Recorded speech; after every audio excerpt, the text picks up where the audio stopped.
Hey everyone, you made it to our show, Oak Road Diaries. It's a podcast where we get to take a journey into the lives of different experts and we get to explore their roots and their own self-care practices. In each episode, we dive deep into their personal philosophies, daily rituals, and transformative experiences from their lives, which offer all of us valuable insights and practical tips for our own well-being. Join us as we uncover the wisdom behind intentional living, one story at a time.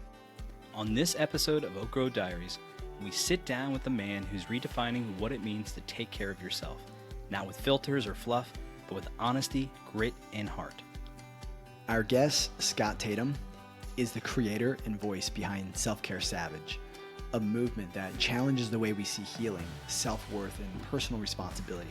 His work reaches millions by reminding us that growth begins the moment we stop hiding from ourselves. After years of confronting his own struggles, Scott found peace not in perfection, but in presence. Out on the trail beneath open skies, he discovered that self-care isn't a trend, it's survival. It's about choosing truth over comfort and learning to stand firm in your own worth. Through his storytelling, outdoor adventures, and unapologetic honesty, Scott's built a community rooted in resilience and radical self-awareness. His message is simple but powerful. Real self-care requires showing up, especially when it's hard. We'll explore what it means to rebuild trust with yourself, to set boundaries that protect your peace, and to find healing in the quiet places where the world falls away. This is Scott Tatum. This is the Self-Care Savage.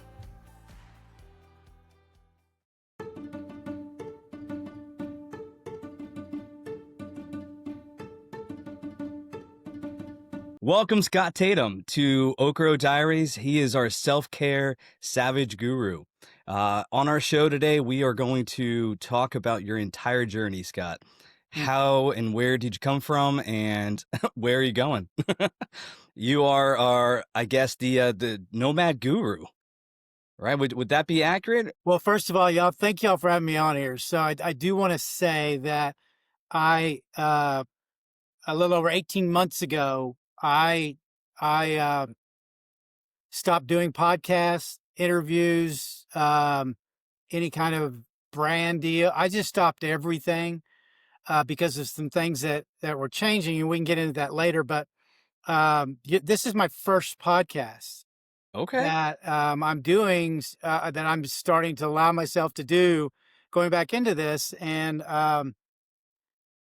so I just want to let y'all know that that's not like, hey, you're privileged or anything like that. That's just letting you know I've kind of taken myself out of the cycle for a minute, but now, I appreciated you guys and looked at, I always look through people's stuff. I don't work with anybody or talk to really anybody anymore on this kind of stuff unless I feel it.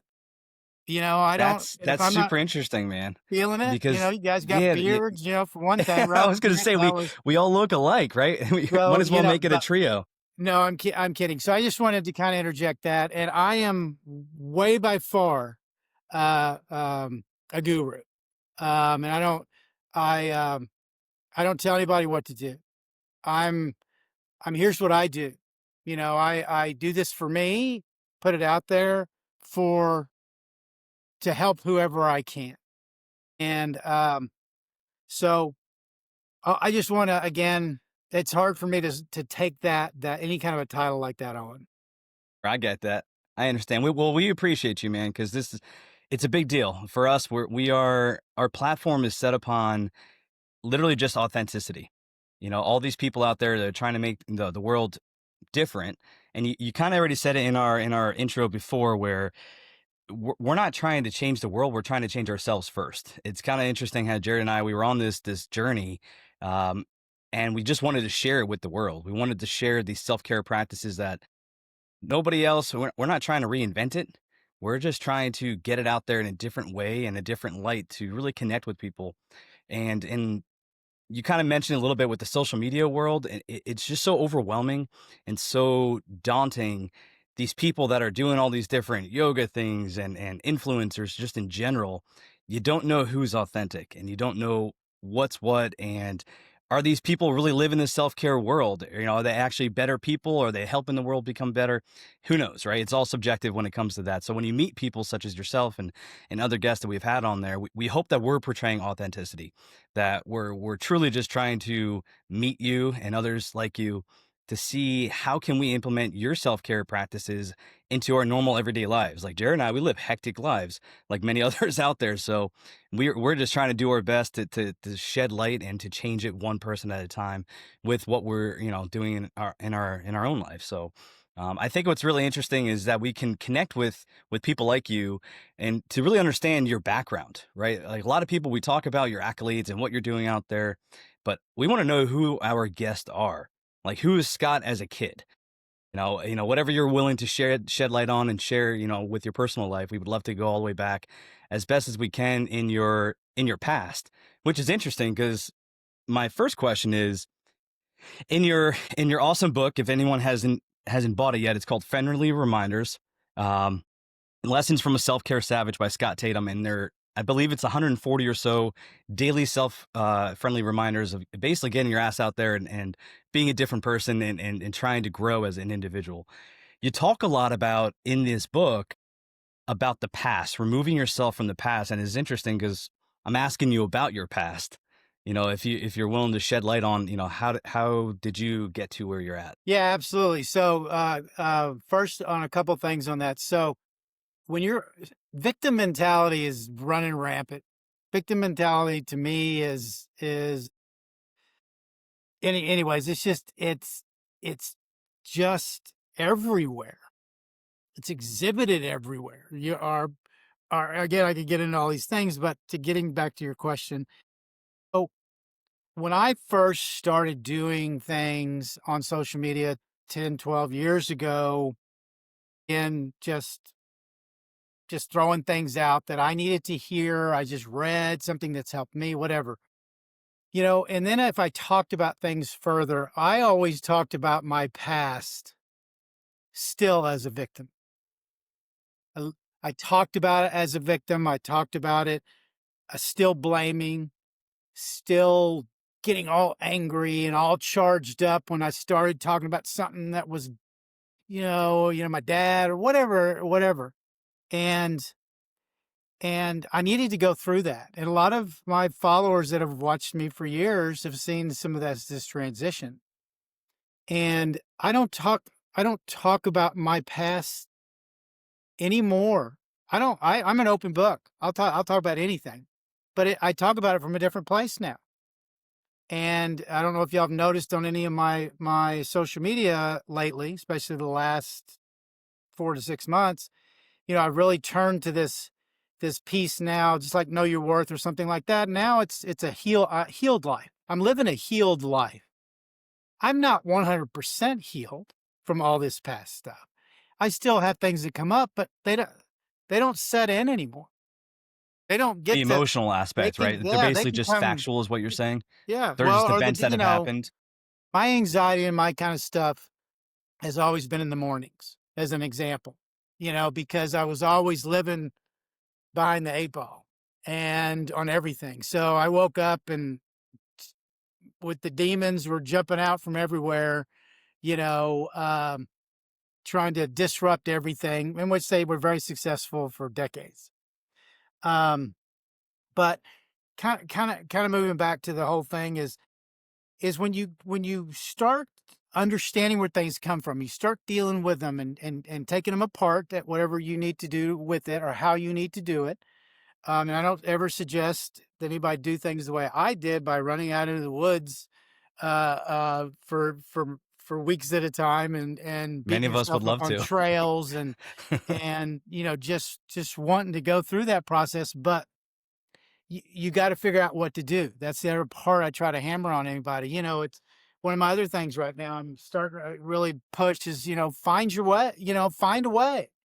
Mhm. Shut up. Find a Yep. way. It look, I never healed or did anything passively. For me, this is for me. I don't the pat on the backs or somebody patting my knee and saying, "Oh, that's, let's talk about it some more. Maybe, let's take a break. Maybe you should take a break and, and then come back to it later. Look, I don't have time for that. When I didn't start doing any of this, I'm 64. I didn't start doing anything or even thinking about anything until I was north of 50. Well, Interesting. I don't have time. I just, you know, so I just went at it myself. And I can give you other background on that. I had some understanding experience of things, but um that's where I was at. And so talking about the past is not an issue anymore. And what I mean by that, and the other beautiful thing about healing, and I keep stressing this for people because nobody talks, a lot of people don't talk about this, is when you heal, all that pain and all that victim stuff and all that stuff you kept laying on top of that over the years, all over, all around you, all that did was cover up all the good stuff. So Sure did. year after year, you stay a victim and blame and keep going. You keep getting further away from those things that Yeah, like who you really actually are. were good things, even through all you were going through. My dad was my monster from age 0 to 7. As soon as I hit the ground, he was an alcohol fueled mess himself. And very early on, I was his target, me and my mom. Um, that's not a pleasant environment to be in.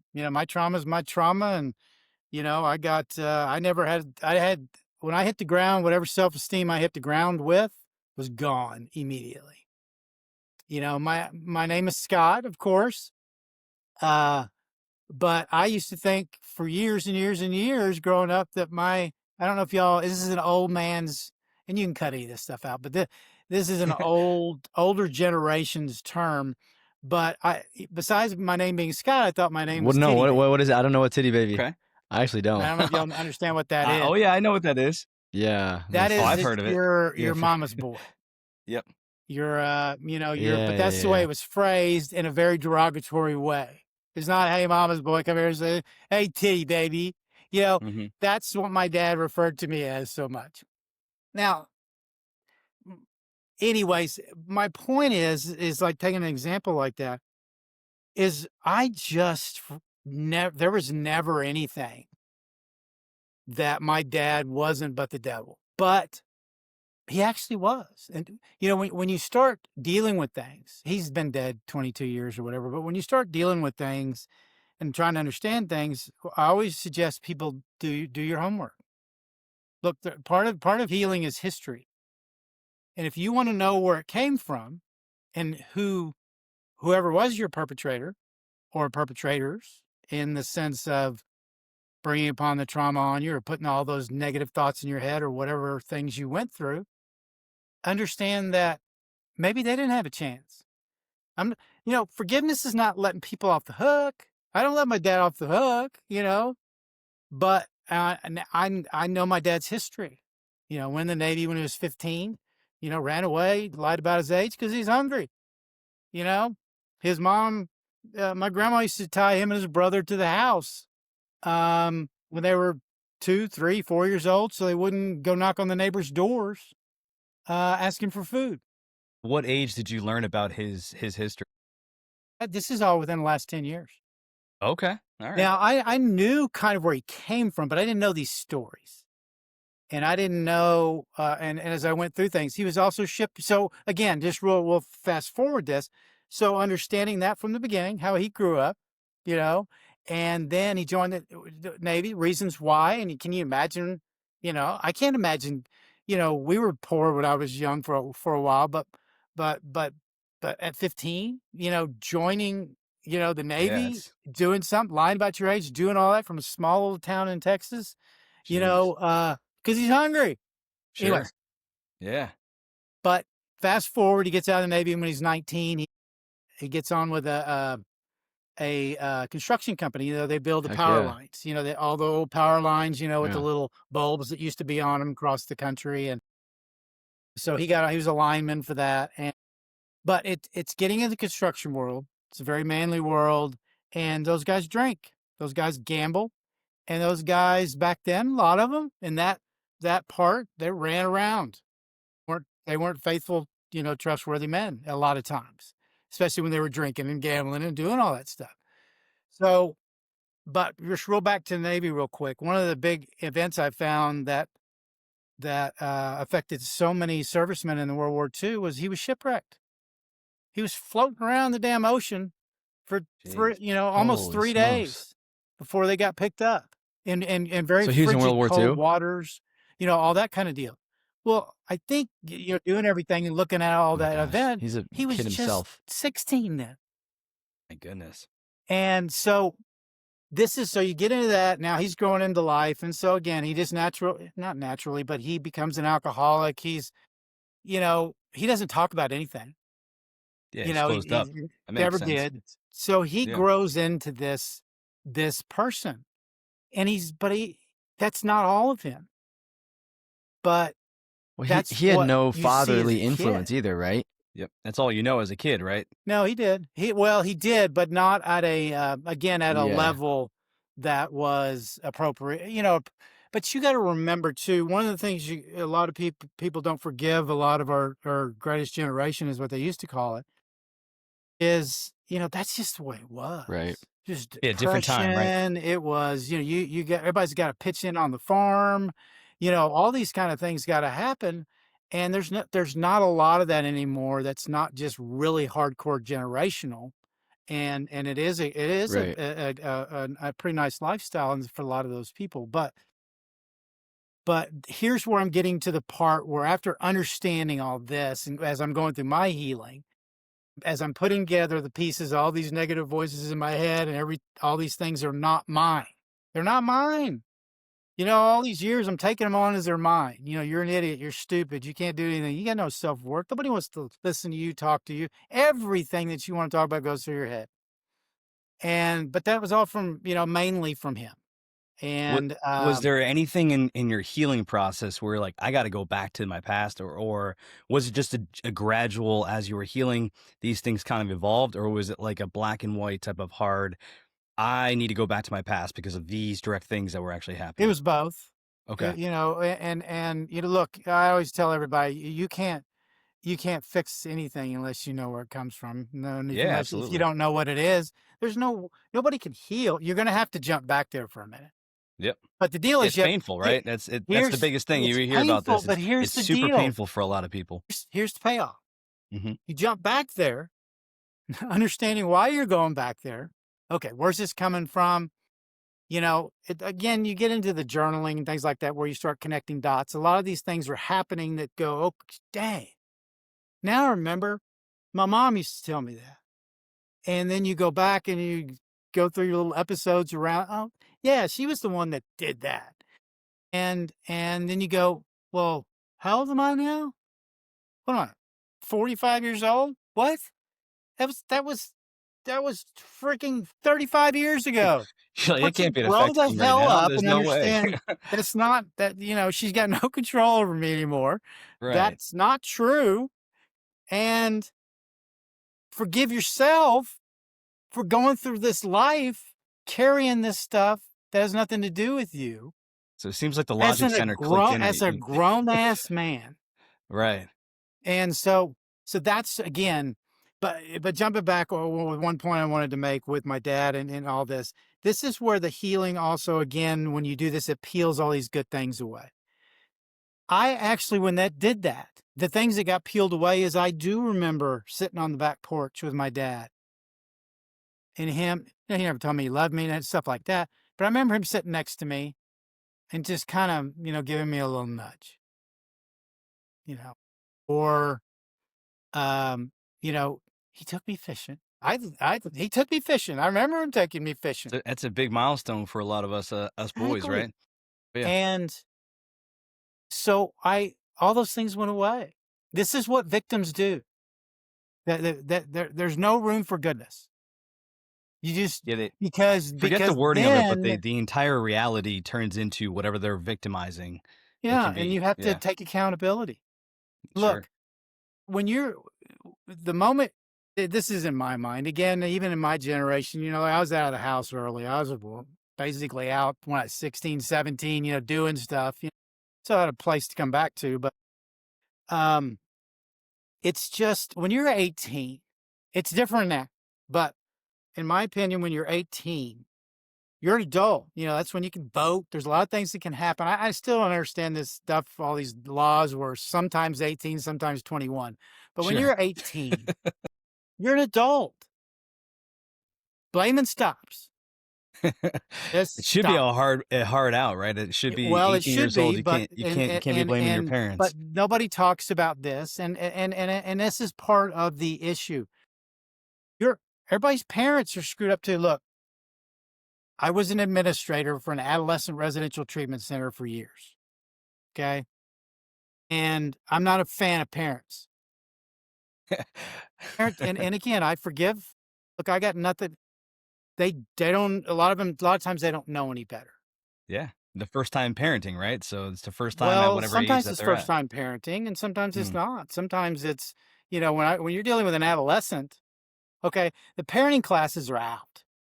If you're dealing with 13, 14, 15, 16, 17-year-olds, they've already had 13 years. Okay, sure.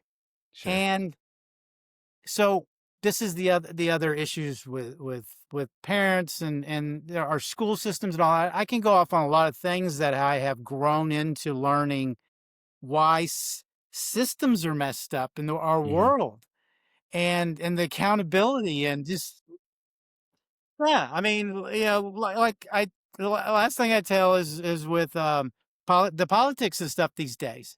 I've never talked about them on my platform. I've Mhm. done a few things, and I don't ever like to do that. I shy away from it because we all know the discourse in it.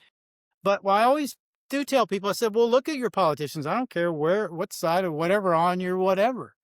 Look at how our politicians, our leaders, they call themselves leaders. They're the best leaders. They advertise themselves as leaders, and they're going to fix everything and do everything to get your vote and get up there and all that. But you know what they all do when you put them all in a room together? It's like adult daycare.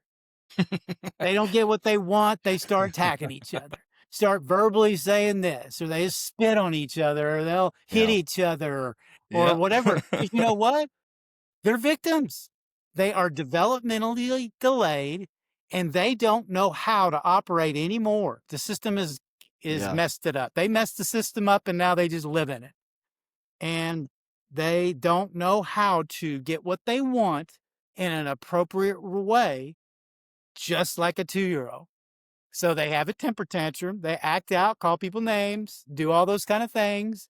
And that's how they operate because they don't know how to calm themselves or have, some Debate. actual Proper debate. discourse Yeah. around Sure. communication, all that kind of stuff. So, anyways, General debate of just I said it with my son the other day where I told him that when you're growing up as a child, right? He asked some very basic silly question, and I said, "Listen, it's my first time dealing with a such and such age. In your past, it was my first time dealing with that. Me growing is us talking about this and going to therapy or whatever it may be, having a general discourse or debate about something about how it impacted you." I was telling him that I read something or came across a video where it talked about as how old is adults. he? Sorry to He's interrupt 10. you. He's No, 10. that's okay. He's 10. Yeah, and I saw that as we grow, all of us are children still, right? Like, and you kind of just alluded to that, where these leaders, it doesn't matter what side you are, whatever label it is, these leaders, in my mind, it was a general, none of them, including ourselves, have grown up until we have learned from the past and being able to talk about our past unemotionally, being able to have these discords unemotionally. You can be passionate, but unemotionally, where you're not attacking each other for different points of views, no matter what it is. And for him, a 10-year-old's not going to understand that, but just by throwing in those little things, my hope is that it's removing that victim potential, right? Like, oh, I didn't have this as a kid, or this didn't happen. I do remember my dad talking about certain things like this.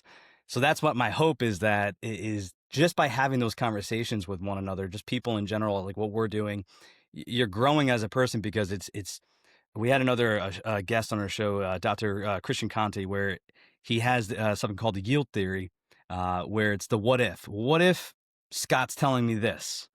Maybe his point of view is actually right. And it just gets you in the mindset of not being so triggered all the time.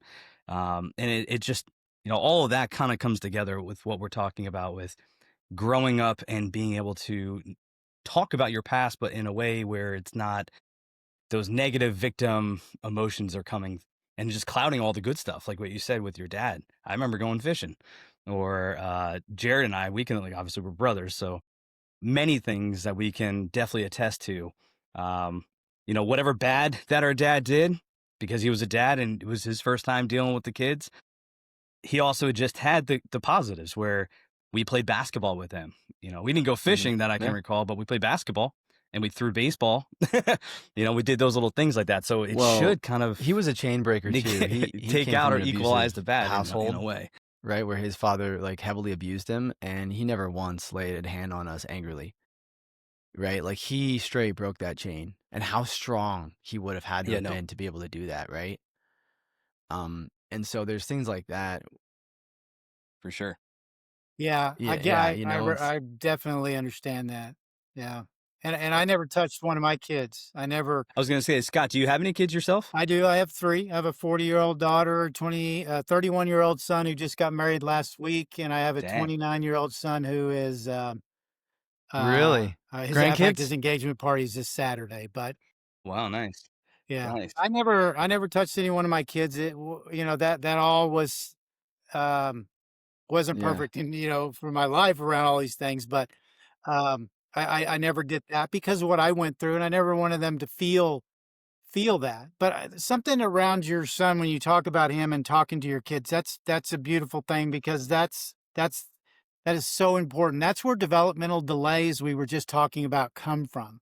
It's because nobody taught them, talked to them, led them to understand here's the appropriate way to do that. What was allowed to happen was them to flop around the store and Target till they got what they wanted or until the parent was, that's the other thing again we can get into around, caring what people think and all that. People don't even parent their kids the way Right.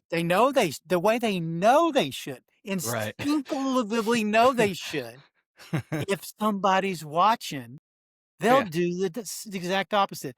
That's all this stuff is twisted. And then I had another point. Oh, my oldest son, who's 31, just got married. Your kid. This is where you start seeing some of these things that pay off. But this was actually about 5 years ago, 6 years ago. When your kids get older, like mine, especially late teens, early 20, they start, and then their life now. When things happen in their life or things are going on, that's when they start, maybe ask a question or do whatever, or they remember. Mm-hmm. Trust me, they have long memories. They remember, hey, Dad, that's not how you handled it. But Ain't that the my truth? son was actually telling me something. I don't ever remember when I tell this story. I don't ever remember what it is. He doesn't either.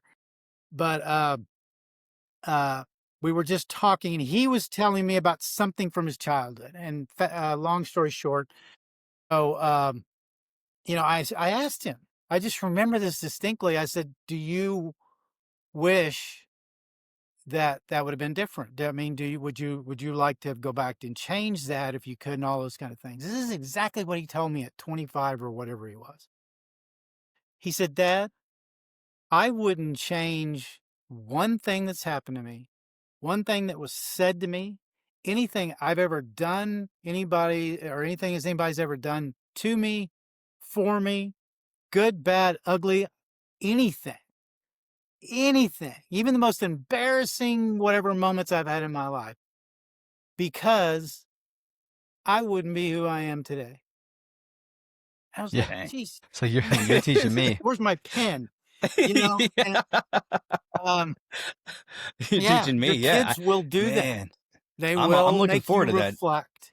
Whew. They will course correct you even as adults. So if you raise kids that you allow to talk to you because you've talked to them and they feel that safety, That's so true. those are the people that have been with you all their lives and through all of these developmental formative things. And if you're not listening to them and you don't appreciate what they have to say and their perspective, right, wrong, or how they remember. Look, what is it? There's the truth, your truth, their truth, but and then there's the truth Yeah. in the middle, or One whatever the truth side, is. their side, and the true side or whatever, yeah. Everybody has their own truth, Yep. and but that they're going to definitely be the ones that teach you so much in your later years. So I'm looking forward to that as much as it's probably going to be a little painful shots here and there. Look, that's I want to be around my kids. I don't want them. That's always been my whys. Even through all the muck and everything I've been through, my whys have been my kids. Again, not always perfect, not like I had this perfect upbringing or did everything perfectly.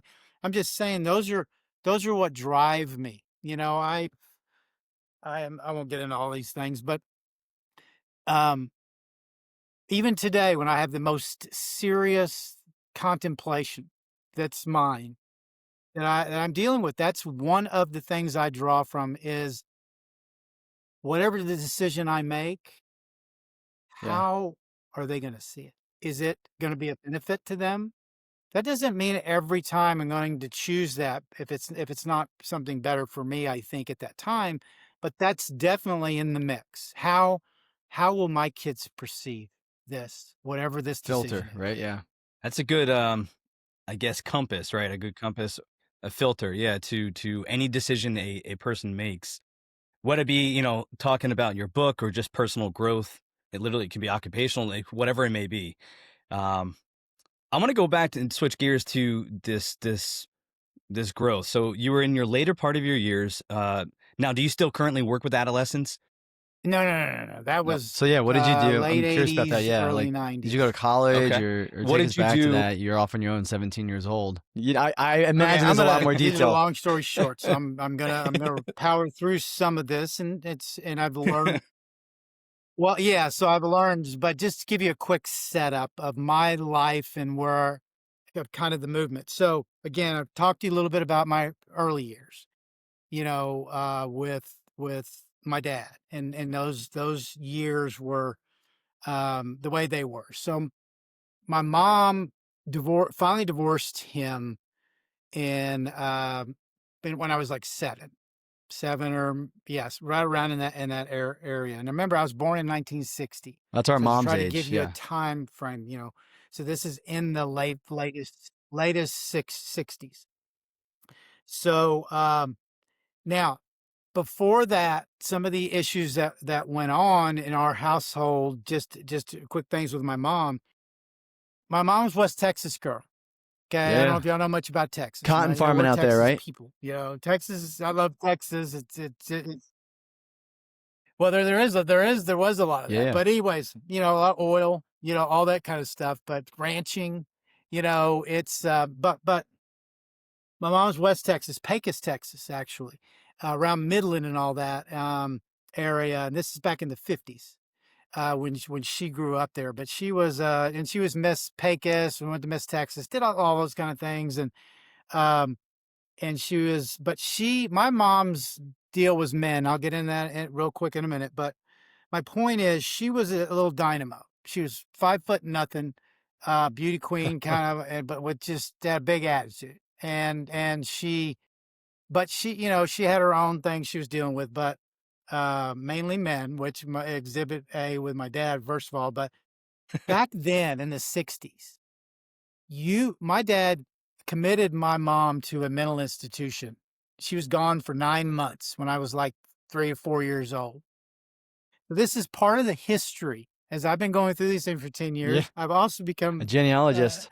a history buff around my own that Sure. part of my life, not just going back and looking at ancestry and having some connection with, Tom, with Johnny Appleseed or something, you know, um, The stories. about Yeah. just my people that connected with me and kind of what do I not know about that? So I was able to also get some of my mom's records from that time. So I don't know if you don't know much about psychology and things like that. Ever heard of the DSM book? It's the original book that like textbook Mm-hmm. that tells you about the diagnoses, like if somebody has depression, what that is, and explains it, like in you know, lost for words sometimes, but like in a textbook type sense. Anyways, so back then, so anyways, got my mom's paperwork to try to understand a little bit of that. And now my mom just died a few months ago. She was in she had Alzheimer's. She was in a memory care unit for the last 8 years. So, anyways, it was a mess. But uh, looking at the paperwork, he admitted my mom. This was on the mission paperwork. Remember, this is in the '60s. This is what happened. And it was she wasn't acting right. According to That was it? a drunk That was it. man. She wasn't acting right. Now, of Wow. course, Yeah. this is all the paperwork I get. I don't have notes from all this stuff or all that, but that was on the admission paperwork. Why? Yeah, Back then, 100%. as a husband Yeah. in With no Texas, question, right? you could commit your wife. Now, What a different time. My so, and goodness. here's what her diagnosis was, which was also, this is why I brought the DSM up. This was an official diagnosis back then. Her diagnosis was heartbreak. Now that came, after they assessed her and did all these things and all that. Now, you got to remember, I told you, I gave you a little bit of about my dad.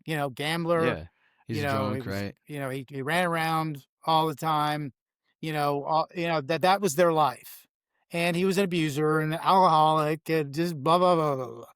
So, I don't, anyways. So that was just a little history there. But she divorced him when I was 7, which probably 50-50 saved my life, or could have, why I'm Sure. alive today. But Yeah. this is why I brought that up about him putting her in a facility, is because when we moved out, or she went back to school, and she went back to school because she wanted to be a counselor. And Interesting. Okay. I think that was a big part of the driver for that. But anyways, and she had Yeah. mentioned it a little bit, and we didn't get into a lot of that because she never wanted to talk further about that. Look, our Okay. parents have shame too. They don't want to go down these roads most of the time, especially when they're not Oh dealing with yeah. themselves. Well, think But about us as individuals that aren't wanting to try to learn and grow. So that's our parents, right? That's anybody individual out there. So they almost don't know any better, but at the same time, they don't have the drive to do what we are trying to do ourselves, which is grow. exactly, or the So knowledge or 100% makes information or sense. the Yeah. internet or any of that Yeah. stuff to put in front of you. But anyway, so I grew up with this mother from 7 till, so my growing up years were in the '70s.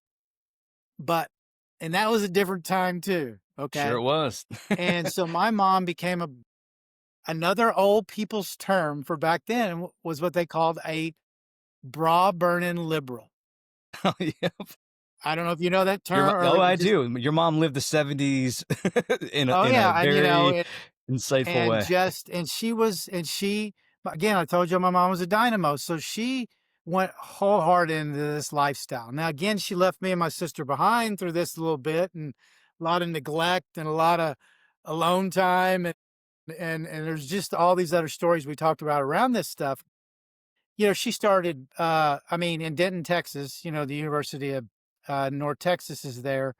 That's where she went to work on her master's and things like that. And we lived there for a while, but she started the Planned Parenthood there. Okay. Now, I want you to understand, I'm from Texas. And so when I That's talk a big about deal these down things, I in love my Texas. mom and I don't have any issues again with anybody around anything. But a lot of those beliefs I never took on. So, but people, I've warned people in the past, if you want to remain my friend, I'm proud of my mom for doing that. Yeah. Look, this is That's a where big deal. If anyone I've doesn't know forgiven about her, Texas, that's a big and deal these are about the that. big deals that where I come from, and she gave me a lot of that. And whether you're politics or not, you like her setting up Planned Parenthood. I wouldn't have wanted that for her. I wish she would have done something else, but she did. That's what she wanted to do.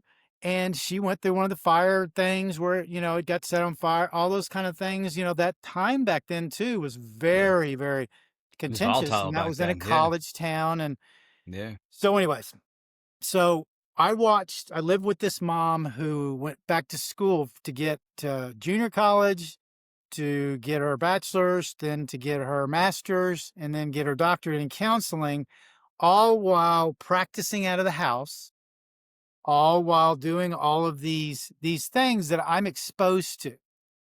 So she's got group counseling on Tuesday night.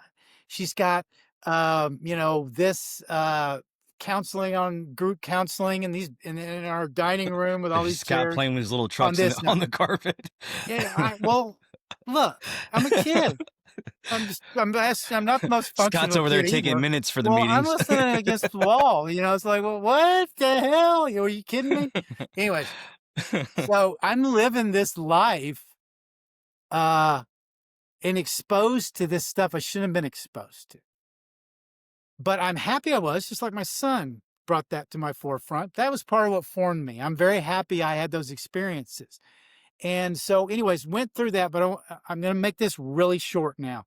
So through those 70s, that's what happened with that. But there's so many things in there. A lot of people don't believe this, but I can show them things and we talk about it and all that.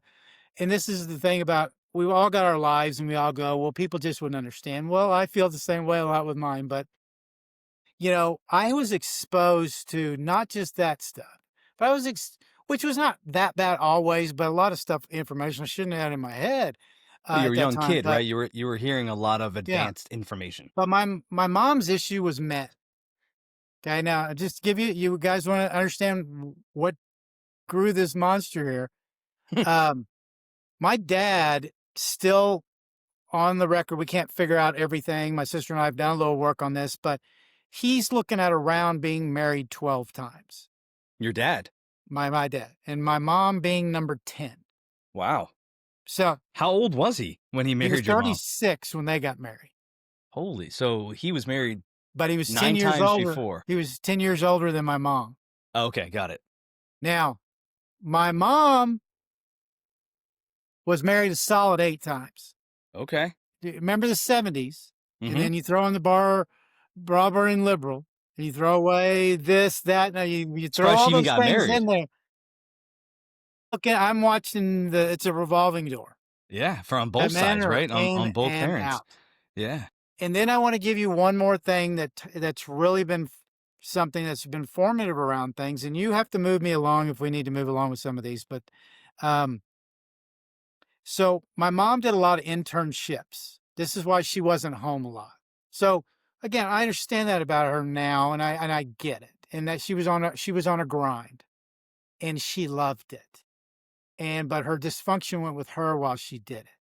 So the example with this is when I just went into high school, I'm like 15. She's working as a teacher in a prison Okay. as an internship, and she through the federal prison system, Siegelville, which is right outside Dallas. She was at. But to make a long story again short here, she all of a sudden on the weekends, this man was coming to our house and staying with us for the weekend. And his name was Eddie.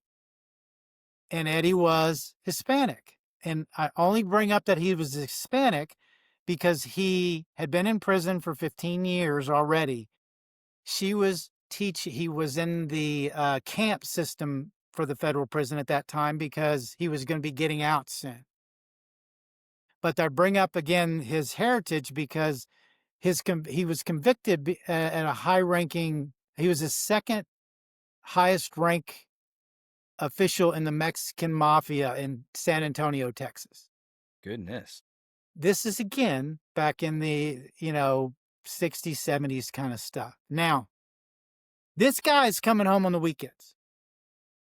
Okay, I don't know why. Well, I do know why, but I'm not like. You're just like, hey, I'm here's kind of Eddie. like, well, why? I mean, I could tell you why, Scott. Why like this? He's got no car. My mom's my mom taking him, bringing him back. Look, I've got my own life going on. In high school is when I finally got some people I felt I could connect with. But anyways, so I wasn't paying as much attention. But anyways, so eventually she comes to me again, some of these time frames again, I don't remember, was it 3 months later? Was it 6 months? Whatever.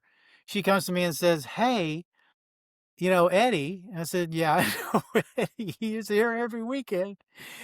She said, "Well, he's going to be coming to live with us full time." And I'm like, why? I mean, I like the weekend thing, just get him in and out. Anyways, um, s- she's not telling me. See, again, this is my family system. This is not upfront information. This is not tell the whole truth. There's a Right. lot of skating information, being vague, which is lying by not giving all the information, all that kind of stuff. Well, she doesn't tell me. I don't even know he's even in prison. And then when he does, and he was coming home with us on the weekends because he was getting furloughed. Been in prison, behind the fence for years, and then they put him in a camp. He's fixing to transition. Come home for the weekends. Do I all wonder if they that. still do that nowadays. I don't think I don't I think don't that I don't know exists. exactly, but that's kind of how they used to transition, or from my experience with that. And then so that happens, and so then she tells me he's come live. I still don't know he's in prison, and but he has gotten out again, putting all this together and then finally getting the information. But so he comes and lives with us. Well, you got to remember one of Eddie's issues is Eddie is an addict, and Eddie is a heroin addict. Now, of course, he's had a lot of time away from that and all that. But again, we all know, look, you kind of go through these things, and if you're not taking care of yourself, and then your life gets stressed, and you get stressed, you start looking for the comforts. And if the comforts are available in there, you start going back to it. So it's not shortly thereafter. It's just really quick. I don't know.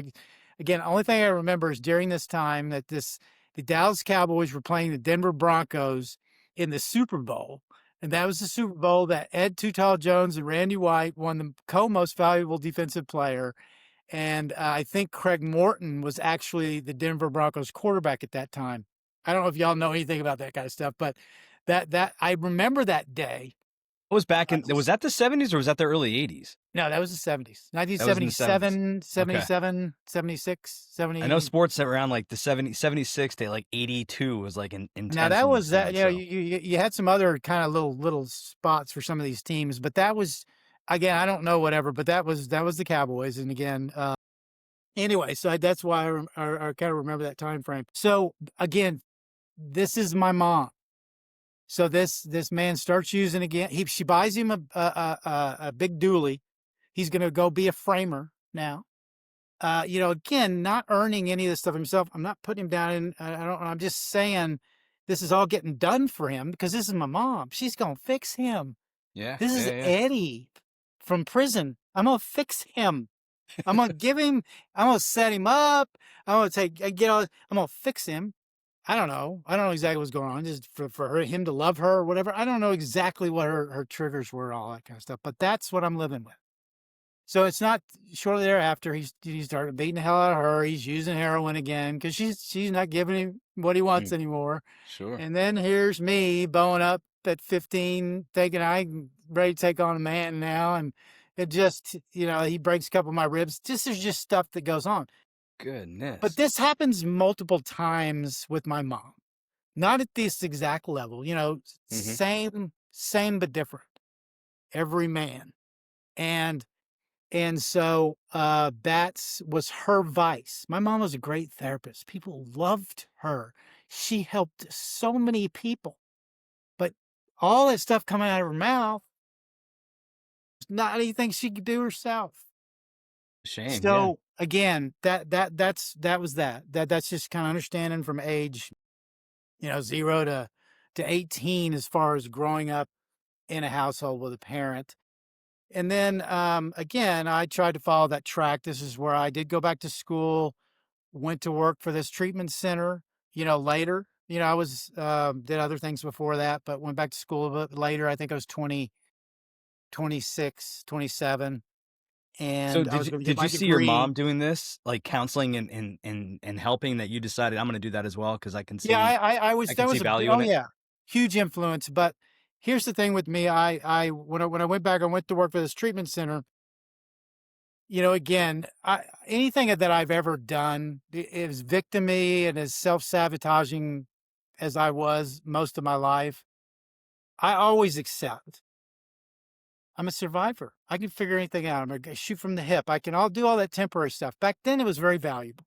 That a lot of that's not valuable now. But my point is, when I got with this treatment center, I got into the administrative part, and again, I like that better. I would quit. I just quit. I already knew, and in my mind, I already knew how to. You want to sit down and you want to talk about something? I'll fix you right now. I know how to do that. I watched it. My mom did it. I went through all this, and again, that was very helpful. I could, talk to people from experience, and I believe experience is more valuable than anything. I come from the 100%. system of knowing my mom. This treatment center was awful, and I know how bad the system is. And if any of these facilities you see out there, you don't think there's crap going on in the background of those facilities, Oh even man, yeah. today. And I know that. I've had, anyways. So my point, just kind of moving quicker. I got in the administrative part. I became the facilities administrator. Okay. So I liked, we had a staff of 50, and we had, our therapist, and we had the psychiatrist we had to have, which the only reason we had them was so they could prescribe medication, which appeased the insurance companies, which got us paid, which prolonged their stays. So these are all these, not only do I have all this information, I live this information. Now I'm working in this world Mm-hmm. and watching all this happen. There was 5 partners in this facility, this treatment center. One was a businessman. One was our clinical psychologist who oversaw the therapy department, and then the rest of them were therapists. All 3 of them were therapists, and they all knew each other from back in the day, got together and started this treatment center. Great intentions and all that kind of stuff that goes on, but it's all about money. And back then, the insurance companies paid good, Yeah. Mm-hmm. and so that was the game. And anyways, um, that's where I met my second wife. We had our first kid there, and then we decided on a second kid that we were going to. My youngest Ben, as soon as he was born, I was already searching to try to find other things to do. I didn't. Plus, that is such a stressful environment to be in. You got to Yeah. remember back then they just started coming out with cell phones, and they were like The big this. old clunky things, So yeah. we carried beepers. Yeah. So these are funny things to me, that because when I think back Yeah. on that wasn't my cell phone going off. It was like everywhere, in a restaurant, wherever else, my beepers going off, and everybody, and back then too, you're like, I wonder if he's a drug dealer, Yeah. It's- Especially if you got 2 beepers on you, man. So anyways, that's how I got into the treatment center part, working with adolescents. I appreciated that because I loved doing what we could for them. I knew where they were coming from. I knew all the dysfunction. I watched it happen, and I was able, I was effective in a lot of what I did. Yeah. So that was a good point for me. But again, you got to remember, just like learning from my mom a lot about that world, good and bad, I also learned how to not turn it on me. It's impressive, So right? so Because all throughout your of entire life, you weren't playing the victim card, is what you're no, I saying. was. You were? Okay. I was. I I did. That's misunderstood what you I'm then. saying. I couldn't turn it. I just like my mom turning her issues on herself to deal Understand. with that. Yeah. So I learned from her to deal with it through other people, fix other people, try to help other people. You know, it deflected my stuff and what I had to deal with. So there's so many things I've learned around that. But no, I was severely a victim. I still operated the exact same way. That's And interesting it you said makes that. sense. I hate to cut you off there, but I'm going back on there's so many of us. I would probably put Jared and myself on that in that category as well, where I wouldn't say we're trying to fix people, but we're trying to showcase how they can fix themselves. But almost in the same way, we had another guest at our last show where it kind of hit me where the childhood trauma came out, where whatever exercises he was doing on me, it came through on the show. And I didn't realize that I had even more to learn and to grow about myself while I was just, I'm helping, I'm creating what we're trying to create. And you forget, whether you forget or you purposely are just trying to stay away from the ugly stuff because you're really trying to grow and do something else. But that hit me. And what you just said right there is that too many of us, we try to fix other people. Right. I think about all the therapists out there, and the joke in the statement that people say, some of the craziest people are the therapist, right? Or whatever the saying is that they say about that. Which, partly might be true. We're all crazy in some way, No, if you want to use that word. most people in the helping field Hmm. are in the helping field because they are injured. They know what that pain is like. And I'm right there with them, right? So Jared and I, we have the same upbringing. We interpreted our lives perhaps a little bit differently. And we felt our life a little bit differently. So we both have pain. We all have different pains that we're trying to help and whatnot. And for my personal life, my job is to help people professionally become and to excel in what they're doing. Uh, so it's interesting. I don't know why it's hit me right there in that moment where you said that too many of us, we are trying to fix other people and not fix ourselves. So I think it's a good cut in there where, I mean, this book, man, I don't know how else to say it. It is such a basic, friendly reminder of what you stated. It is to read it, learn about it, and and to just freaking do it. Just get out there and start moving and start fixing yourself instead of trying to find these external influences to help you. Let me go follow this influencer who's got 5 million followers. He's got the right idea. he's Yeah, he's gonna help me. it's just avoidance, and Sure. it's a distraction. Look, if you're a victim, bring on your problems. Bring them Bring it on, on, man, baby. because then I don't have to think about mine. That's right. And a lot of times, again, the intentions of people in the helping field usually are stemming certainly from a good place. But again, they're unhealed, or they don't know what they're talking about. And I put out a little thing out, and I was on a tear for a while around therapists because they were pissing me off with what they're doing on social media. And I always told people, I said, look, interview your therapist. You got to look at this in a different way. People put therapists on a pedestal like a doctor, and that they know everything. They have to listen to them. And I'm going to go to check this therapist out. To hopefully they'll take me on. They haven't even met him yet. You need to interview him. You go in there and You have interview no your idea if you're therapist. going to connect with So them or any of here's that what other I'm looking, stuff. and you Yeah. got to be willing to be open and honest and tell them what's up right off the bat. Look, I've been through this. I've done this. This is screwing me up. I don't even know what is going on here.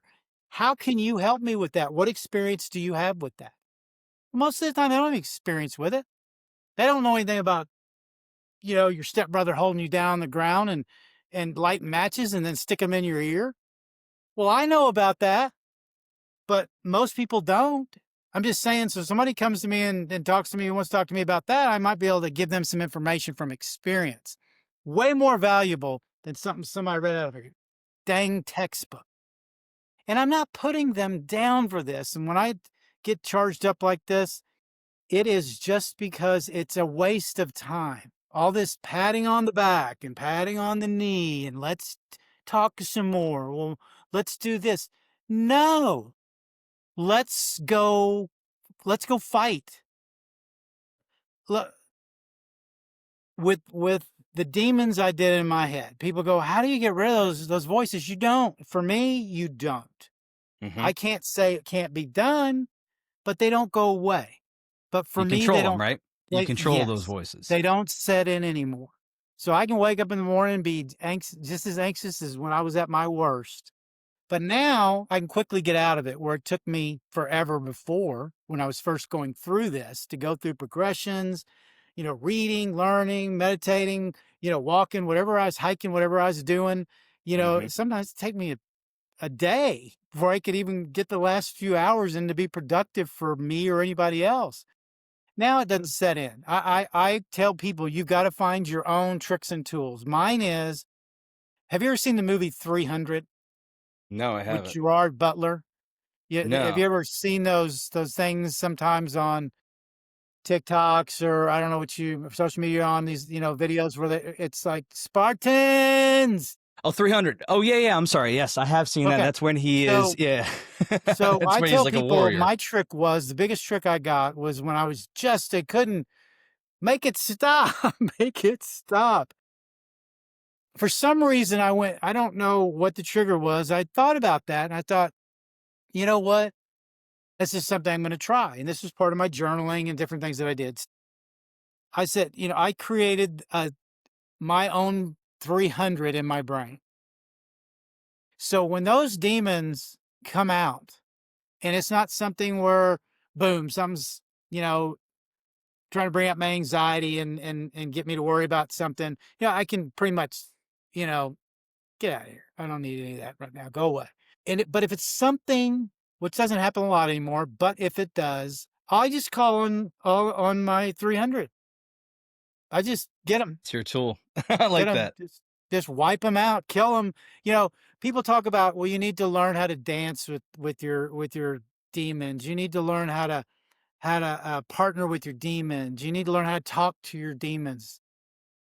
These are things I don't subscribe to because for me, it doesn't work.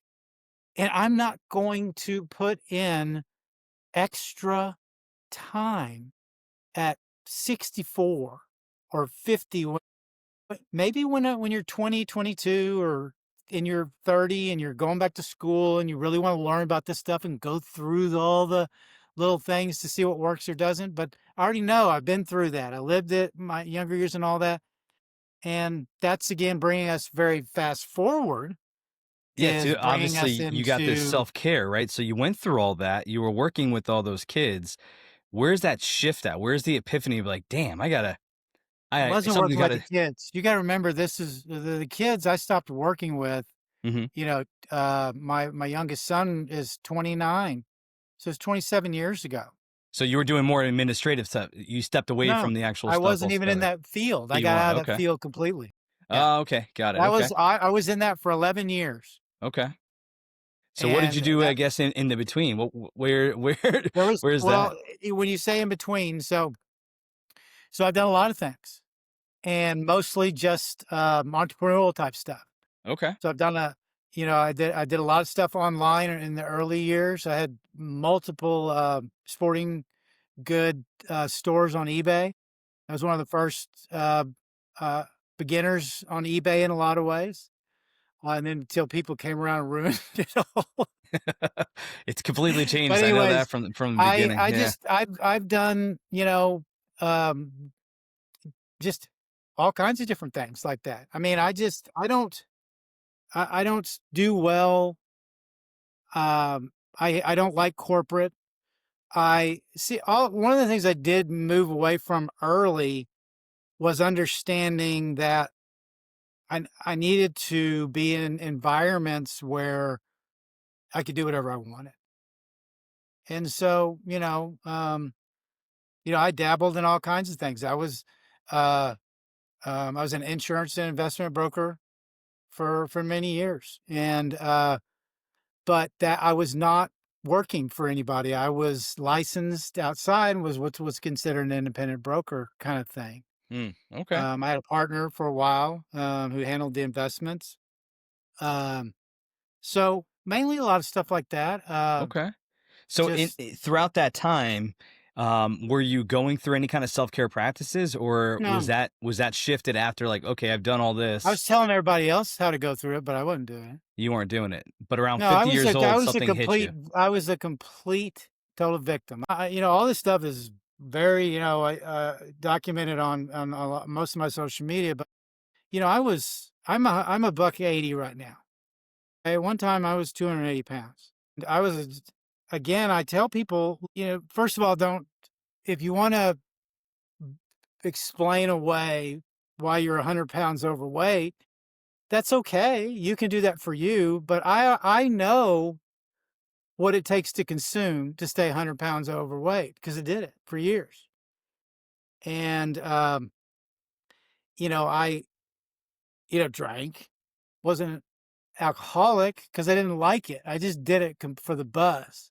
I was quick to the buzz. I wasn't a connoisseur of anything except for the buzz.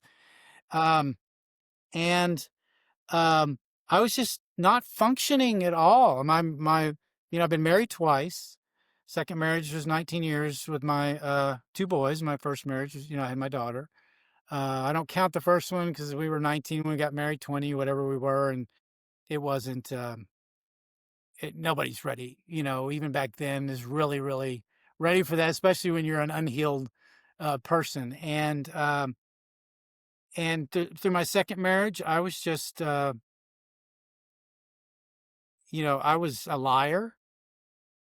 Victims, you're gonna lie. You have to cover your tracks, and you have to manipulate. You have to morph the situation to fit, Your your reality. narrative.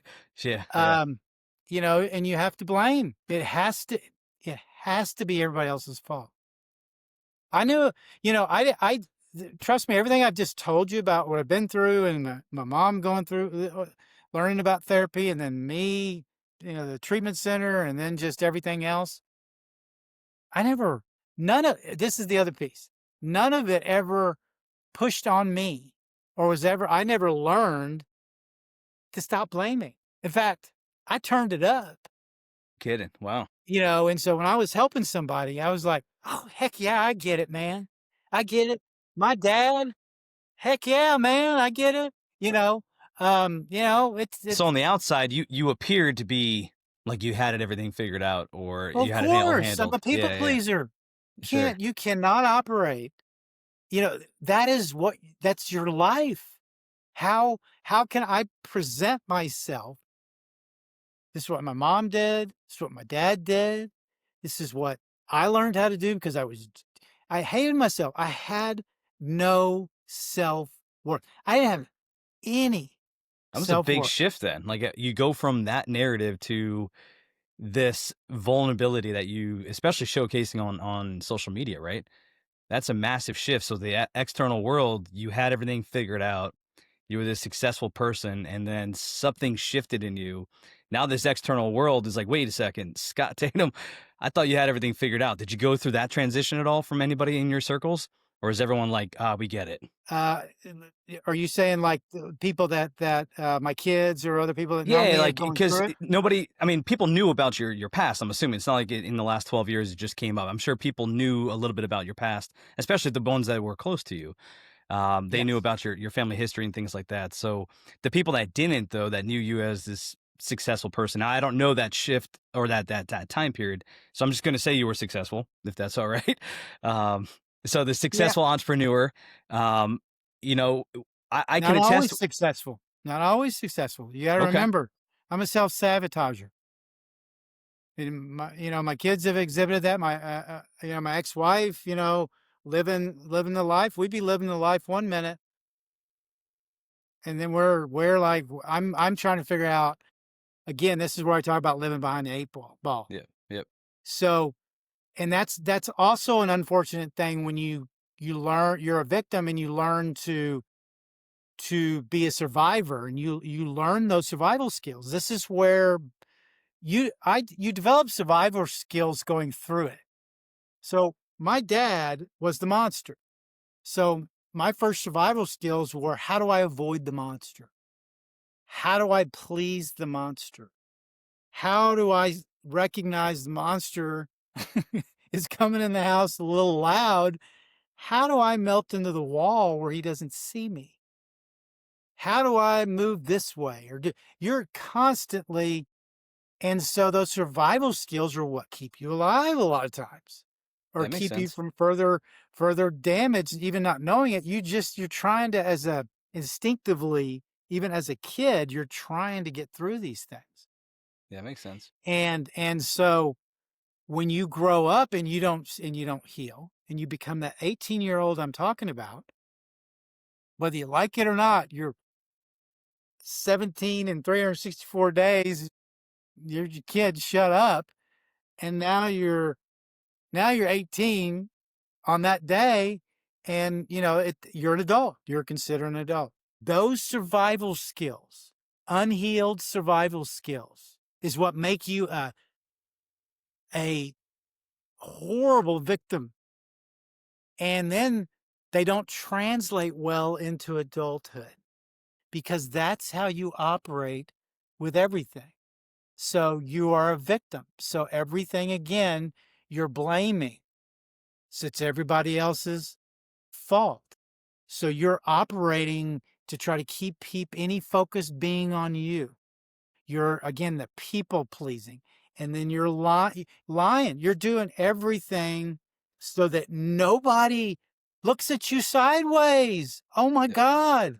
That would be the worst thing in the world for anybody to not Oh yeah, like me. sure.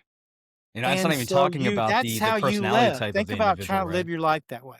Yeah, yeah. With I mean, with you no have monster. With no monster. You're not there's not they're not monsters. sure. But you're stressed. That's how you live your life. That is that. And I became, again, as an adult, it doesn't translate. And I became that. So I even refined it and became a very high functioning victim. I was able to pull it off so much. And if you're a high functioning victim, you're able to get away with a lot of things.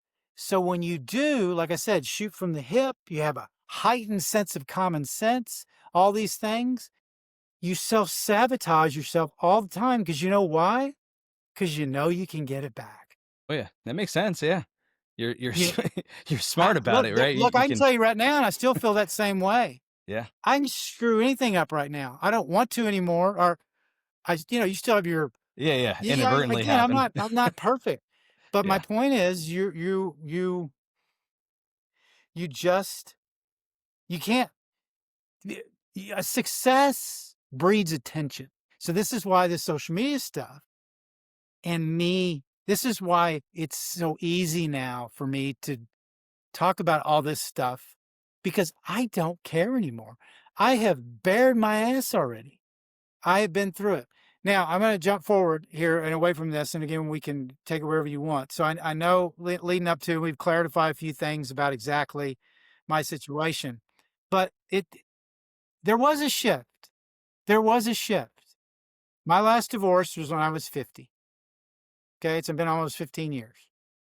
Wow. It's been 15 years. I'm still living in 2024. It's been 15 years. It's from 2010. So the deal is after going through a couple of years of that, my boys came with me. They were 13 and 15. They came with me. All kinds of other stories and reasons around that. But they came with me. Anyways, I gave up on myself. That was the turning point for me. Everything I've just explained to you about my life, where I come from, what I was doing, living as a victim, how I operated, woke up in the morning, every freaking morning trying to just live past these demons in my head and all the stupid decisions I keep making. Everything over and over and over and over again. Eventually, enough's enough. Man, I can't do this anymore.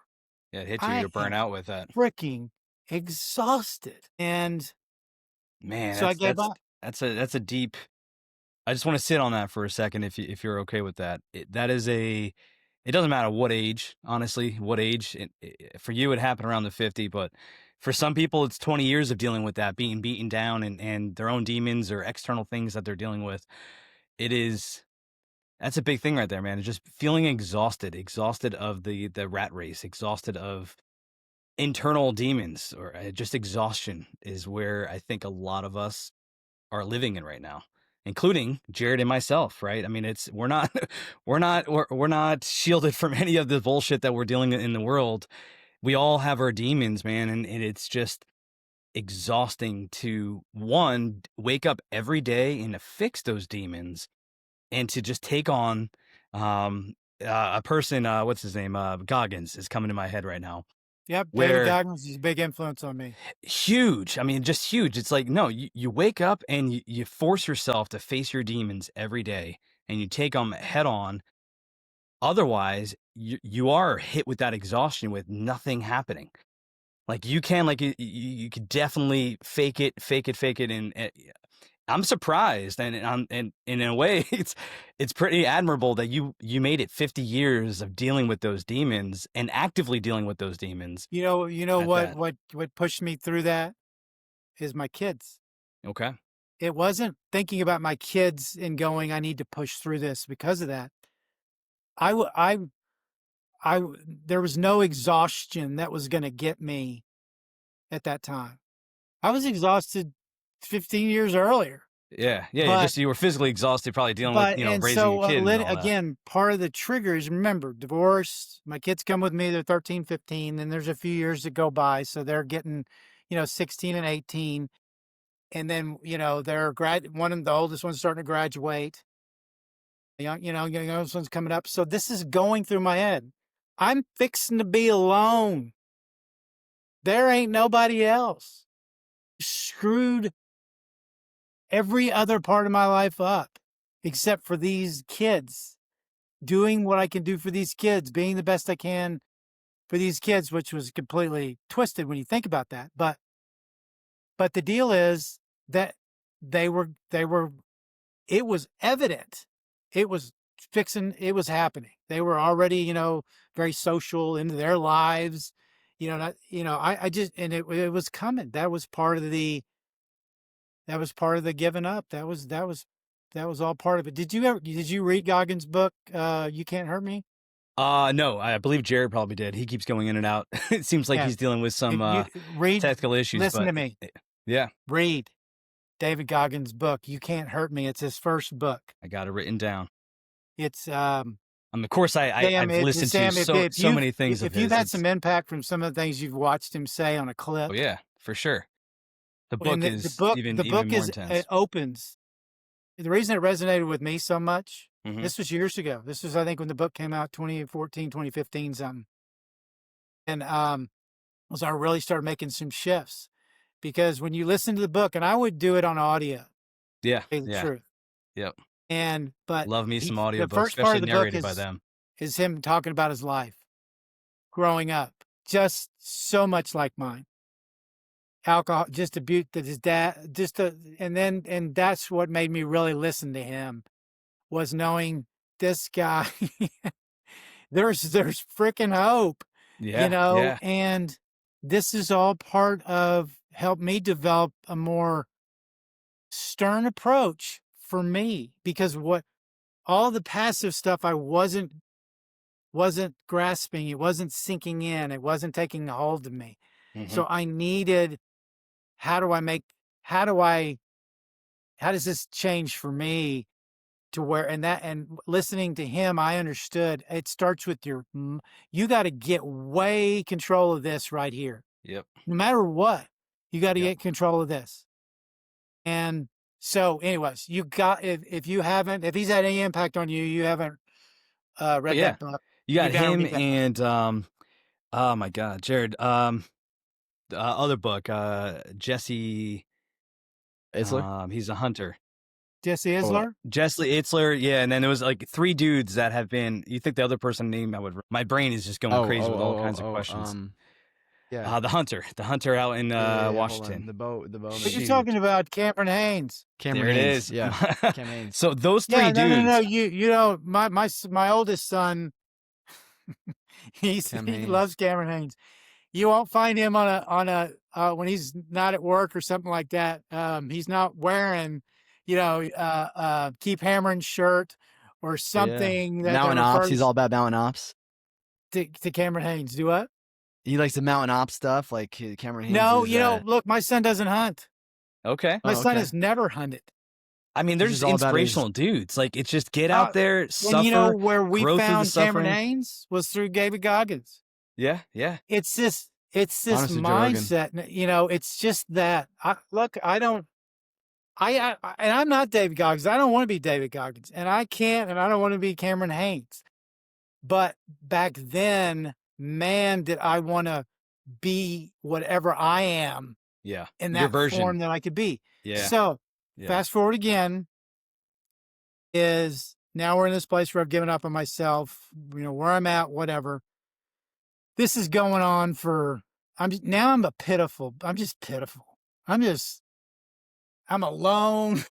Kids are living their lives, again, with their social lives in high school Yeah, and yeah. things, and I'm just pitiful. Everything. I'm just pitiful. So I'm driving around one. I don't even remember what day it was anymore, but I'm driving around being pitiful, being a victim. This is why this is the way it is. This is why this is the way it is. And I end up at Lake Texoma, which is right on the border of Oklahoma and Texas. And I park by the lake in this little parking area, looking over the lake. This beautiful lake. It's beautiful. The wind's blowing. Blah blah blah blah. And I'm just being pitiful, right on this beautiful day out by a lake, just being pitiful. I look over. I don't know exactly how I did. I look over. There's a trailhead. One of those big signs. And I see these little, the little squiggles. I'm like, what the hell?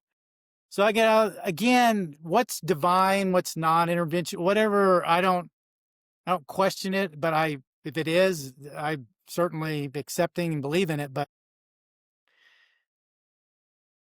so I walk up to this sign. And so I'm just looking at it, and then I can see one trailhead here, and I can see a little bit further down, it splits off into another one, and I can see on the little map. And so that's where my mind's at. This is the first time in probably forever I'm a little distracted and intrigued with something. Just this simple map, and my mind is now actually functioning in a way that's figuring something out that might be actually productive. Now, of course, at the time, I don't know that. So I'm like, might as well go be pitiful in the woods. No, that's not what I was thinking, but I was being pitiful. And so I started walking on the trail. I just to go and see kind of what it was like. Look, I had spent some time in the outdoors. I've camped a little bit here and there. It's not like I've been some big anything, but so I started walking, and I got in this state. I don't really know why it happened. I am never going to question it. And, but I just started walking, and I started actually just feeling things. I felt the breeze. I heard the leaves, the leaves kind of rustling. I walked the trail led up to just a couple of little landings. Again, this isn't, we have flatlands in Texas and Oklahoma, but still you get up on this thing, look over the lake or do whatever. And now I'm actually like, well, look at that. So There's it's almost like the that's veil was taken away, well, all that and you started saw the happening, but present moment. the transition really came up here. I ended up on trail for 3-4 hours, not really even knowing exactly the time or whatever. And a couple of things happened. Everything got really quiet, really, really quiet. Like I was talking about, to where I was feeling it. Yeah, I had a you were connection going on you were with in the this, flow. this out here. And then bam, I was starting to get tired, and I was getting a little fatigued. The demons started coming out again. What are you doing? You idiot. You don't even know where you're at. Just everything. I'm just like, oh no, I screwed up. But anyways, under full attack. Now here's a dot I connected. Whenever I got physically fatigued, whenever I got depleted in that sense, is when things got the worst. And when you're a victim and you're living behind the 8 ball and you're doing things like I did, you're exhausted all the time. So you just keep furthering, deepening the hole, because you wake up exhausted. You're living exhausted, so you're more susceptible to everything that's going on with you mentally. Now, so again, back on trail, here they come. I don't really know. I feel overwhelmed. I'm in an environment I'm not sure about. You're looking for that comfort place or that place to go. Everything's going on, and I'm just in chaos. Believe that, again, I'm not out the woods looking like I'm a crazy person, but I'm kind of like, You what? see this random guy Help! just running around, swatting at the air. So, so, so here's another dot. These dots start getting connected. It's those voices. guess what? They're my dad's voices now. They're not just some random, they're not my voice repeating what he's saying. It's his voice. It's not me. That's crazy. It's You didn't not recognize it though at that me. time, right? Now, when that's not like I just all of a sudden had this epiphany and everything changed. It was just like it now. These things are leading me to this different place. So, anyways, I got I got through that that half a 3/4 day episode, but I couldn't wait to go back. I could not wait to go back, and so I did. And to tell you the truth, I've missed very few days in at minimum of 9 years not putting in miles on trail, on park, wherever I'm at. Just getting out in nature. That's your tool. 100%. One of your And self-care tools is I need to get my ass out there into nature to do what? Is it to think, to just be in nature, to be present, or what are you doing out in nature? nature is going to give you your story, but you got to be open to it. So And you go out I there had looking no for the idea. story. I think when I went out on that trail, again, I try not to second guess this at all. But just from what I feel I absorbed, I believe that if I hadn't have done that, I believe the brink I was on going out to that and trying to drive home that point about being pitiful when I pulled up to that parking lot at that lake. And even though I'm in this beautiful environment with this beautiful weather and everything going on, beautiful sunshine and everything, I'm still tearing everything else. I'm tearing it all apart. I believe if I had not have gone out on that trail, I believe I would be dead. Wow. That Huh.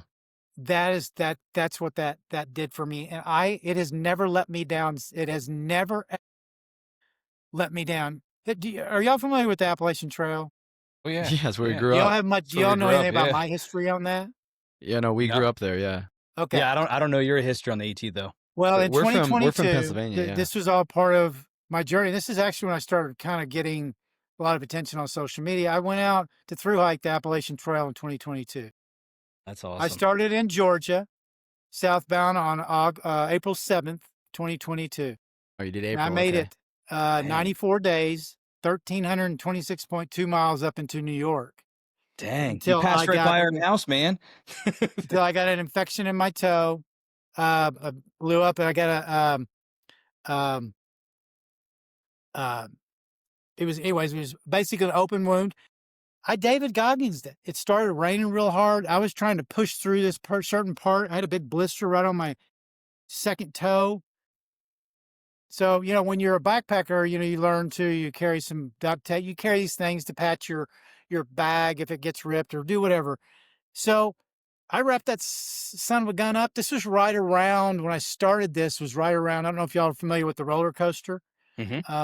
Goes into Harper's Ferry. It's anyways, raining. It had been raining a couple of days on and off. It's just no letting up for it at that point. Well, I'm just gonna tape this sucker up.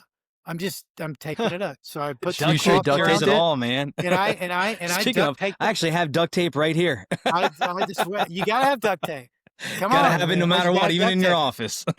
So I duct taped that big toe up with that little toe up with that stuff in the middle, and I duct tape it up because this ain't stopping me. I don't know, 3-4 more days, go by with kind of on and off rain, just whatever. I have not untaped my toe. Oh. So, and it doesn't hurt. That's why I didn't untape it. Yeah, of course. Okay. Yeah. So finally I get to close to the New York area. And anyways, I start my foot starts hurting, not my toe. Oh, Foot. man. The heck. Okay. So I sit on a rock. This is all Just envisioning what this on foot looks like right all of now. my social media. You taped the whole thing, right? Yeah. Do what? You Not taped the that whole part, thing. not that part, but I do show it. I show the I go back and I look at don't this. show it after I went to the ER as I'm fast forwarding. But anyways, I cut it off because again, duct tape doesn't just unwrap. So now I'm in kind of predicament of my knife, and I gotta cut it off, and so I undo it. Oh my god! Yeah. I got to I go tell back on your social media and look at this it's because I literally must have like, missed this part. you're just gagging on with yourself, and I'm just like, what? So again, I'm not again like, okay, calm down, and then I'm like, why is my foot hurt?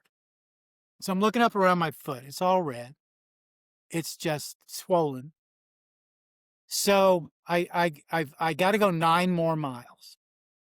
So I walk 9 more miles, and of course, after you do that, if I hadn't untaped it, I could have gone that 9 miles, and it would just been like, I wonder why my foot's hurting.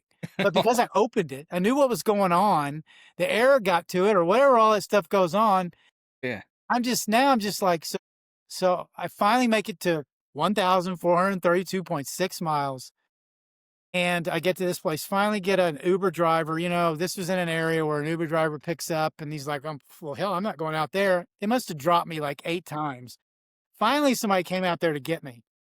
Took me into Rock, what's it in New York?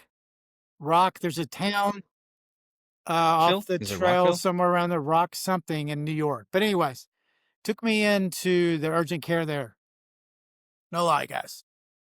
I really, really try to be very accurate. I may not be exact, but the nurse comes in, she's doing whatever. And then the doctor comes in, and he's like, this is the first thing out of his mouth. As soon as his first thing out of his mouth, when he just looks at me, he's sitting in this little chair, looking at my Oh, foot. yeah. He just looks at me. He's like, what the hell is wrong with you? So, So I mean, I you said, went days with this taped up so I duct said, tape. I said, I'm a hiker. I don't know what to tell you, man. You're like, I had a goal. Yeah, I I had a was in- goal in mind. So he goes, anyways, so they do their little deal, find out my foot's infected. Mhm. That's why my foot hurts now, but my toe doesn't. Maybe it did, but I was feeling my foot. Yeah. And I had this big hole in my foot all the way down to the tendon, or not my foot, my toe, all the way down to the tendon and the bone. And all the skin around it, it's about I don't know, I can't tell you exactly. But anyways, all the skin around it, is just white because it's that dead, mushy, typed up, wet Oh, yeah. skin, Bacteria ridden and it's hole. just a mess. So Yeah. again, that you have to understand, I went on the Appalachian Trail through hike, not to look at the views. Look at what was I look. I don't want to. I've seen views, and if I want to see views, I'm going to see views. My focus was I wanted to walk that trail. I want to go walk this trail. I wanted to do it as fast as I could, not running and doing all that. But I wanted to move quick, and I wanted to. Again, I was into hurting myself, and I don't mean hurting myself like I ended up doing. I Right. just wanted to feel it. Yeah. That's what. Remember talking The about when I suffering. first originally went on trail and that getting tired. And then again, as I did it more and more, I realized the work got done when it was time to when your mind was telling you to bug out.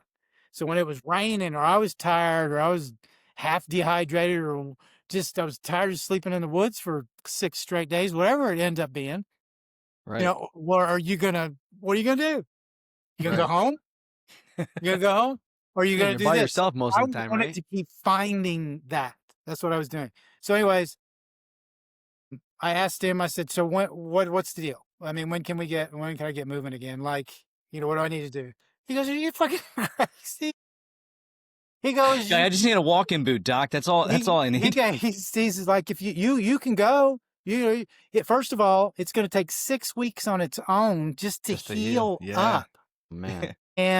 And then he said, you can still go out then, or you can go out before, tape it up, and do whatever you want to do, but you're going to lose your toe. Damn. So if you want to finish the trail and you want to not have a toe, it's up to you. So at that time, Let's see that toe, Scott. wasn't quite ready to use a toe. I was not going to. I don't remember David Goggins actually giving up a toe. So I was not going to give up a toe yet. So if Goggins hasn't given up a body part, I am damn sure not. so anyways, that's what happened on that. But I'm going to fast forward this again. I know we're probably getting into some other stuff, but it just tells you my story, my mentality up to where it's led now. But Yeah, no, this is so great. so I'm like, this is crazy. So and again, my toes healed. It healed right about 6 weeks. He didn't get it, but my skin's really thin there. It messed me up for a minute. And when you do a through hike like that and you do that kind of stuff, and look, I was no spring chicken back in 2022 either. So when you're getting a little bit older, things ache on you a little bit more and they hang on a little bit longer. You know, that's what happened there. But I was going to go back, not that year. I was going to go back in 2023. Remember, this is 22. I was going to go back out in 2023 and I was going to get this just done, man. I'm The not, rest of it done, yeah. I always said do it. But then I got the book offer. Then I had to write the book, which of course is not much more than probably a child could have written. But there was a time put in and all that process. I've never worked with a publisher before, and I didn't even want to do it. I told him no 3 times. Again, I'm dyslexic, and hell, I can't much read, much less write a book. So, but they gave me an editor, and they went through all that with me. So I had to do that, and then there was some promotion stuff around that, and things got away from me a little bit. So but I fast forward again, I went back out last year in 2024. Okay, started all over again, April 4th or 5th this time. Boom, boom, boom. Let's fast forward. So now I'm 20 miles You south. said you started over again? I thought you would have started it from Yeah, the I You didn't didn't go start there to back? finish. I went there to do the whole thing at once. Wow. That's So you wanted to through. You mentality didn't I want to was like at. go I was finish not- it. You through hiked it again. No, I didn't through. Remember, I only made it 1,400 miles. Well, first. excuse me. You attempted the through hike again. Yeah, so I did it again. So get this. So now, remember, first time, 1,400 miles, 94 days. This time I make it 89 miles. Here's what goes on. So I'm 20 miles south of Port Clinton. Remember last year, 2024, in y'all's area? Is that where y'all are at? So you in remember the Pennsylvania, heat yeah. wave? Pennsylvania. You remember the heat wave, right? Yep. Oh, Yep. it's not Pennsylvania, it's Roxylvania. But anyways, I know that. Yeah. that's when the heat stuff was going on. So Jeez. I'm pushing this time through, and again, I'm still going. I'm doing great. I'm doing so much better. My toe is having some issues, but it's manageable. It's not opening up. I'm keeping it where I can, and I'm feeling it. Again, I posted friendly reminders every single day from the trail, both years, and all. So you can see all that if you want. You can follow that part of it, and then you have YouTube videos, so you can go look at those if you want to. Yeah, too, I saw and those. You can also now. So now Yeah. we're at this day, trying to fast forward this and get this over with. So and I have no doubt I'm getting there. It's just a matter of when. When am I going to get to Mount Katahdin? I don't know exactly. I have kind of an idea, but I'm going to get there I'm going to get there right about 130, 35 days. Okay. That's what I'm looking at. So I trip and fall. Okay. My foot on trail, all the roots out there in different areas. And I don't, Yeah. so it's one of those trips. Remember, I'm carrying 25 pounds. So, the roots kind of got that little loop in it and my foot goes in. I wasn't paying attention. I'm doing something stupid on my phone or something, whatever. And, so my foot gets in there and then you're too far away to where you can get it out to get it under you before you fall. So Yeah, 100%. Yeah. it's one of those foot caught down. Yeah, you just down. planted 120 pounds on your back. Right on my left side. Lung contusion, separated shoulder, concussion. I don't know how long I was out. Goodness. Now I wake up from this, everything's foggy. I can give you some pieces here and there, but somehow I walked 18, 19 more miles. Now this happened right after I started that morning. And once you get that far down trail, you got your trail legs going. Oh yeah. You're locked in. I've been doing this for 3 months. You can walk. It's going to hurt sometimes, but you can walk forever. Mm-hmm. you can just go. So you're doing 25, you can sometimes 30 miles a day, just depending on whatever, if you're moving fast or Mhm. maybe on average 18, a lot of times, whatever. But somehow I got close to Port Clinton, 34 miles out. When you get closer to little towns, and even Port Clinton's a smaller town, or wherever you're at on trail, usually you're gonna find a lot of day hikers because there's scenic views or whatever. They get the trailhead there and they whatever. Closer together Thank to the goodness. trailheads. Yeah. Thank goodness. Some people about my age, my peers, are day hiking, and this is part of something I remember. I don't remember so much in between. Remember, I haven't had any freaking water. It's a freaking heat wave in the east, and so all that's going on. Thank goodness I don't remember a lot of it. But that morning, I was going to be getting water. That was part of my process. I remember that because it didn't have any, and I was making that push to Port Clinton. And so I know I was going to be doing that, but I fell before I did that. So I hadn't had any water. And through my delirium or whatever was going on, I just, I just, again, don't really know how I got from here to here. But luckily I stayed Goodness. on trail. And then these people found me. I remember this one guy. This is one of the things I remember. He's shaking me like this, like Dang. standing in front of me. Man. And the only thing I remember coming out of my mouth, because he started laughing, because he's talking to me. He's like, hey, what's going on? Can you hear what I don't know what exactly he's saying. But Oh, then he just starts laughing. And then he tells me why after this is a day later. And I talked to him on the phone, thank y'all so much, whatever, for getting me to the hospital, this, that, and the other. He's, I said, are you the one that found me? Are you the one that was shaking me and doing all that? He started laughing and he said, yeah, he said, the only thing you would tell me is, and keep asking me is, why are you shaking me? uh, So huh. they get me down, and I don't know if if you have been on the trail there, Port Clinton, part of the trail, it's very dangerous going down, going southbound. It's a real steep drop into Port Clinton. If they had not have found me too, and I'd have made it that far, You would have fallen. again, there's all these Oh factors yeah. you go, Yeah. well, for whatever reason. So ends up another, I'm at the emergency room. They give me an IV, going through all that kind of stuff. So the doctor talks to me. He says, look, definitely you got really dehydrated. You've been dealing with delirium. And I can't really tell you or not whether you hit heat stroke or not. He said, you were right there. Or at least he goes, so we don't really exactly know, maybe some damage exactly right this minute, if there is any from something like that.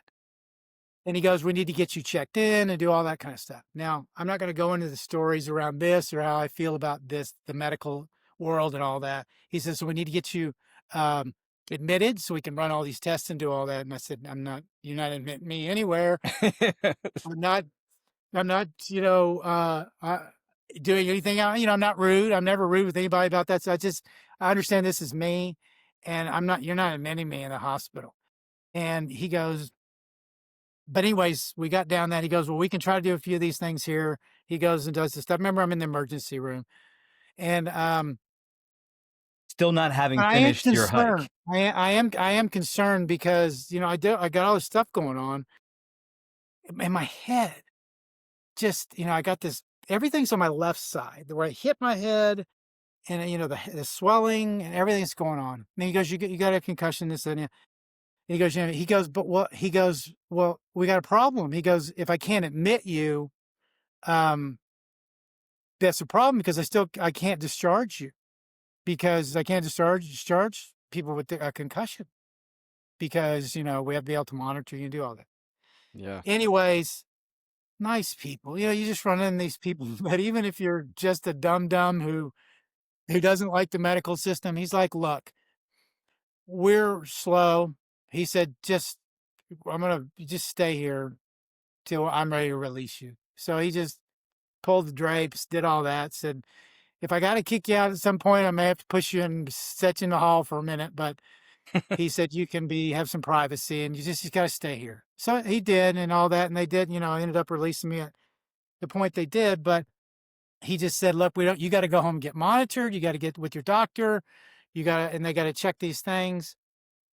And I was just, but let me tell you, this time I was like, you got to remember, it's 2 years later and I'm older.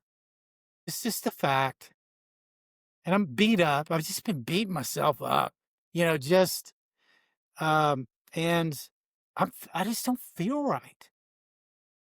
So remember, this was about 18 months ago. What did I tell you at the beginning of the podcast? I haven't done any podcast. I haven't taken on For any new 18 brand. months, I haven't yeah. done anything around anything Yeah. except for work to manage myself. This whole year has been dedicated to, um, yeah, so it was 10 months after I came off trail that I started feeling a little bit better, where I felt like everything that got depleted was finally the Huh. levels were back again. Wow. And I I could have died. It wasn't my toe. You're going to lose a toe. I mean, I was literally told, you've got all these situations where you just, and that did not hit me for a while either. So all this stuff, this is some stuff so this is why there's a lot of stuff I've changed in this year, these last months. I've been focused completely on myself. I've still been on social media doing things, but not as hardcore, not as this, that, and the other. Been playing around with stuff, testing things, just trying to figure out. I'm going to be going harder on YouTube because some things are coming up next year. There's all these things that I'm making some plans, and it was an opportunity across the board to get back focused on myself. Mm-hmm. What can I learn from all of this in my life and leading up through this? And this is where I came up to where, you know, I don't need to go at myself like this anymore. I'm not completely healed, but I want to live a healed life. Hmm. I don't want to fight demons every damn morning anymore. Mm-hmm. I want to design my life going forward to still be of service to people through this platform that's been given to me. But I want to do it now, showing people the benefits of getting to this point. A healing point or acceptance, would you say? Especially, yep. Would you say it's acceptance you're at right now, or is it you say healing, but is it No, I'm healed. I just being healed for me is now how I define it. And how I define it is nothing can get me anymore. It can get at me that long though. Nothing sets in. I could give a damn about anybody. Old people I think this way. A lot of mentality, they get to a point anywhere where it's like, again, it like I is what told it you is? before, bared your ass. I mean, what's anybody going to do to you now? Yeah. So, but I don't want to just live this life of constant self-care savage mentality mode. I want to enjoy something. I got grandkids. I got kids getting married. And I want when my grandkids get here, I want to be better for them. And I want to, it's enough's enough. And I'm not blaming it at all, but part of why I think I've stayed in this state as long as I did, that I should have moved to this place a little bit earlier, is not because I should have gotten injured earlier. It's because of social media. That's a whole nother story that someday I'll ever want to talk about, is social media and everything I know about that, all the Yeah. statistics I have now, all these years I've developed, what's this, that, what's that, and all these things. But I bought into, you know, I had to stay this way because this is what people expected out of me. And so now when somebody says, hey, you didn't put I was waiting for the know your worth. I watched your videos all the way then just so I could hear know your worth. And I just say, look, man, I am so happy you're here and I appreciate you being here. But dude, get ready. No, Yeah, I'm gonna it's do what I need just, to do. so that's where I'm at now with, this is all kind of what all of this is. And I don't have that pull is gone now for the moment. I may go back out on try to do it again. I may just finish the 700 miles I haven't finished. I don't know. Okay. But let me tell you why this is the last piece that was so important. Because I had this Goggins mentality, which is cool. I'm not it's brought so much to me. I wouldn't allow myself to do another long distance type hike since I fell on trail in 2022 until I finished the Appalachian Trail all the way through at one time. So I didn't do things because I was hung up on Finishing that. and feeling like I had to, Got it. not just because of social media, but because of just, again, that's the unhealed part that may never go away. But it doesn't stay that way. I'm still moving forward. I'm still going to do change. I'm still going to do me. And nobody's gone. In fact, my social media's picked up a little bit here and there, but I don't pander to that anymore. Look, I used to pander to it. Look, back in 2023, falling into that book deal, I got in front of a lot of people. I got to meet some of your podcasters, that I'm not going to name, Mm-hmm. and they're all full of shit Mm-hmm. and they're all fake. Now that doesn't, I haven't met them all, Right. No, but of the course, ones yeah. I have, and here's that other piece of that. And this is how I've always gauged it and how I gauge it since. And this doesn't make me better than anybody else. This is just me. I've never done this for money. I have never sold a course. I have never anything. I've never seminar this. I've never done this, Zoom this, $7 for this, tap in. I've never done any of that. You're just living you. But everybody else, this is one of the things that when I started meeting some of these people and talking to them and going, they were like, you got to do this, you know? If you don't think you've seen every movie out there where the agent's name is Ari, in entertainment industry, whatever, his name's Ari. Hey, you got to talk to my guy Ari. Yeah. I swear to God, 3 of those people said, I got to talk to Ari. Who the hell is Ari? Ari's the one that makes things happen. What does Ari get out of it? Well, I mean, why? Because he just likes it. So my point is, it's all of these things that sometimes you've seen that you think are not real or stupid. They sometimes are, and it's just not the Ari thing. It's just not. It's just the whole point. But everybody like, well, you need to do this, and we'll help you. We'll help you get a course developed. We'll help you do all this, or you need to make these booklets off of the book, or you need to do this and you need to do that.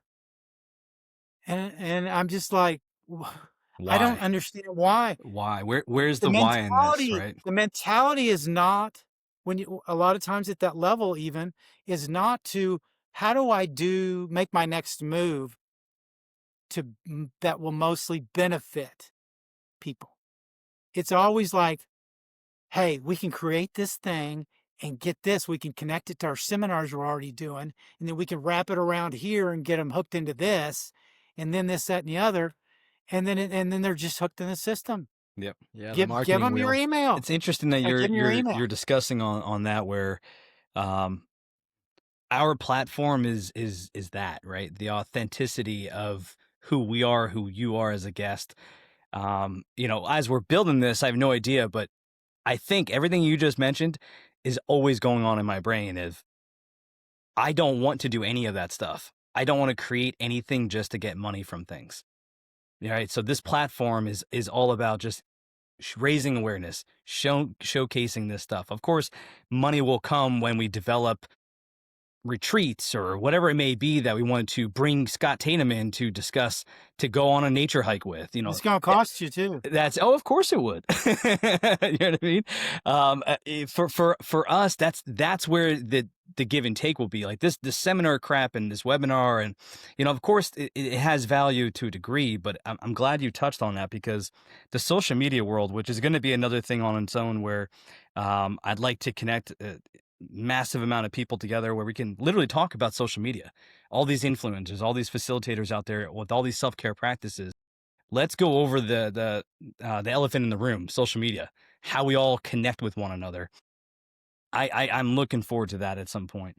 As our time is Sam, ending, I you want got to tell you that first of all, anything you're hearing from me mm-hmm. is me. Yeah, It's what I've whatever I don't. It hasn't pushed me away from anything or all that.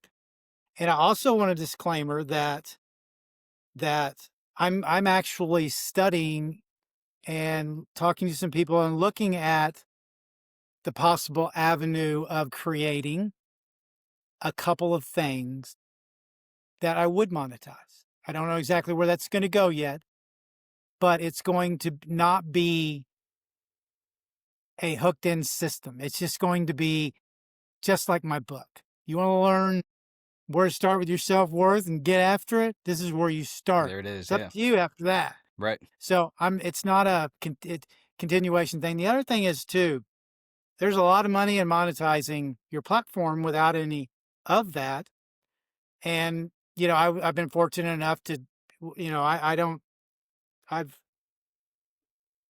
I do well whenever I want to turn it on. So, there's plenty of brands out there. It's not going to go away. AI is not throwing anything away, in that sense. And if your podcast grows and I have a podcast too. I haven't done it. Again, part of my deal is I got, that's going, part of some things that are changing next year that where as I go through this, I'm figuring out what I want to keep, what I don't, and I'm going to just get it right here. And I'm going to go, it's just going to fold right into my life. And, but podcasts, I did well with podcasts.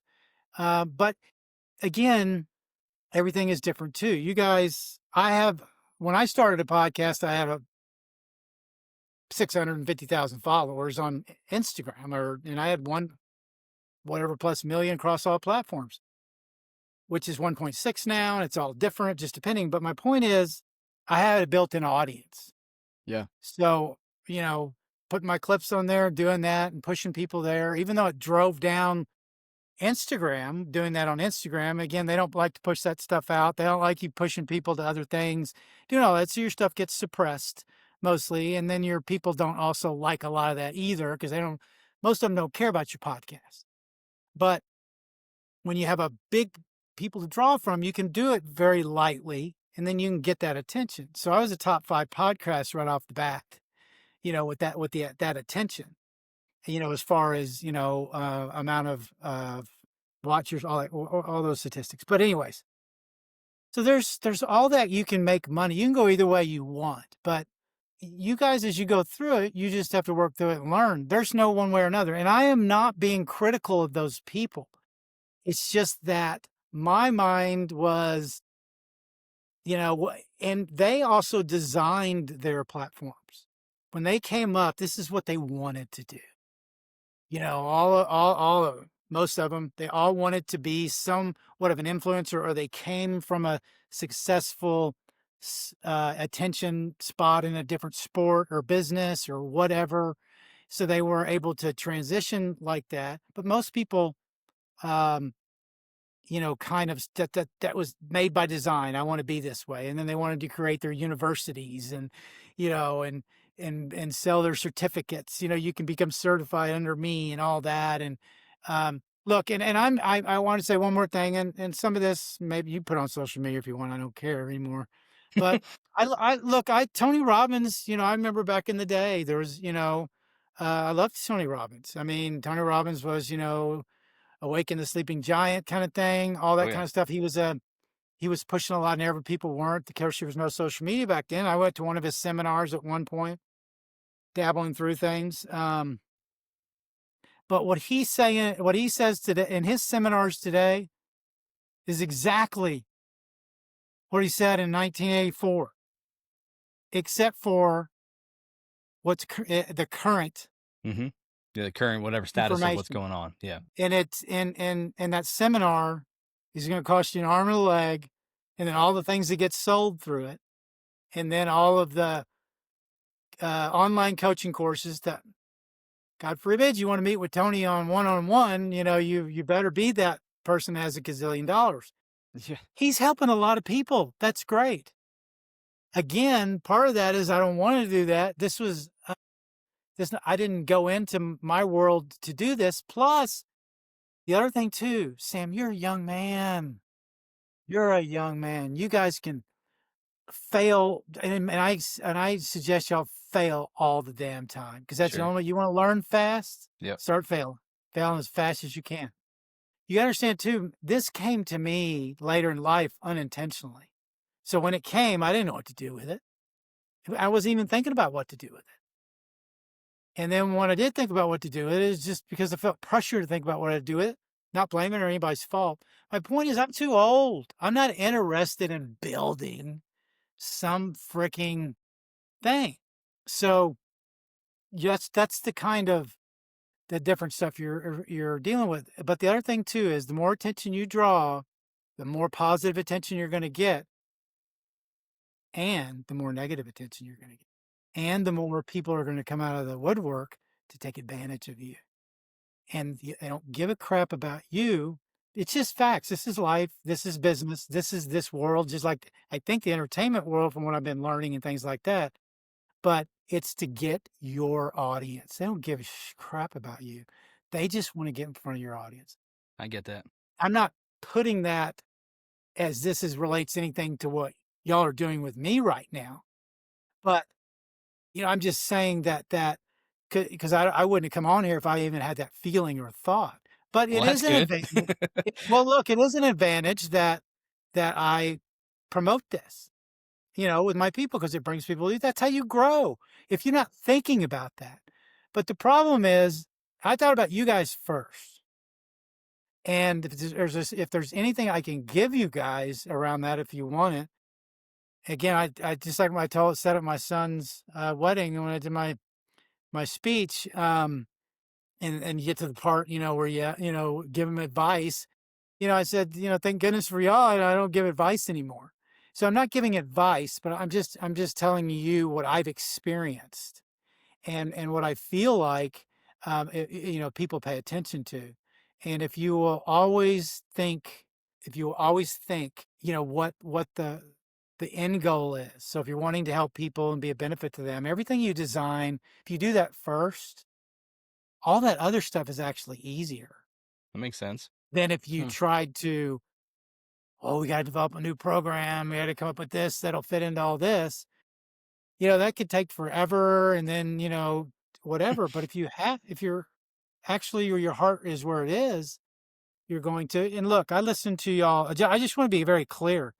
This is what people will do with y'all. But last night and a little bit this morning, I watched, I went to YouTube. I listened to, a couple of your interviews and I went to your website. I listened to y'all's why. I listened to your whole video and watched y'all's mannerisms, your affect, and We went through appreciate it. all that stuff and what y'all were about. And I believe you right now.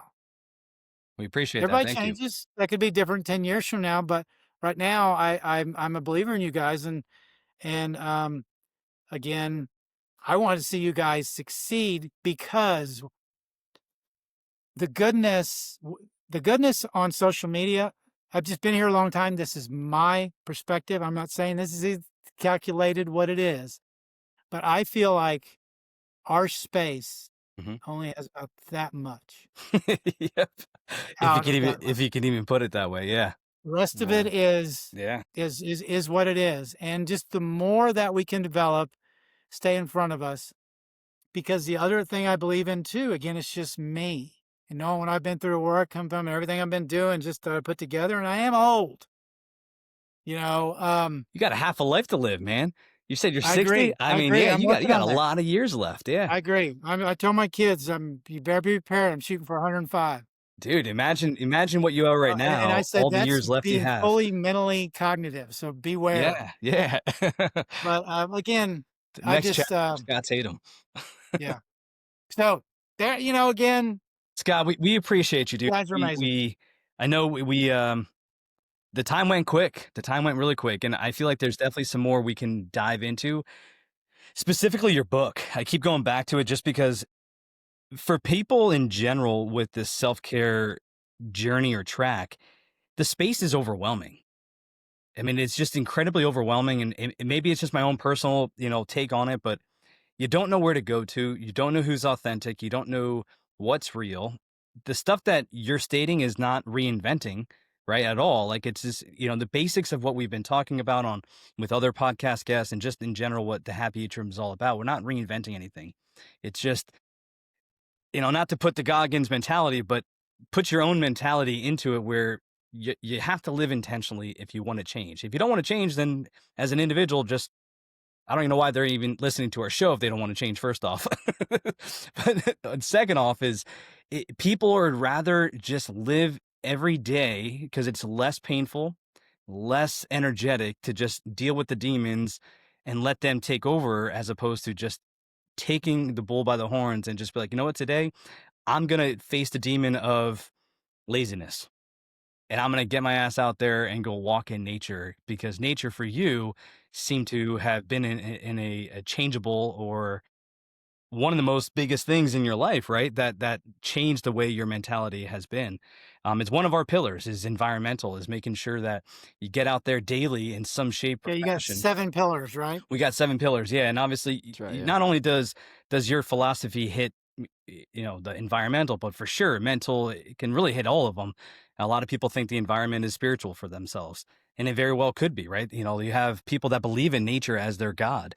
That's a whole nother discussion on that, but it's just the world of self-care. Man, it is it is an amazing world.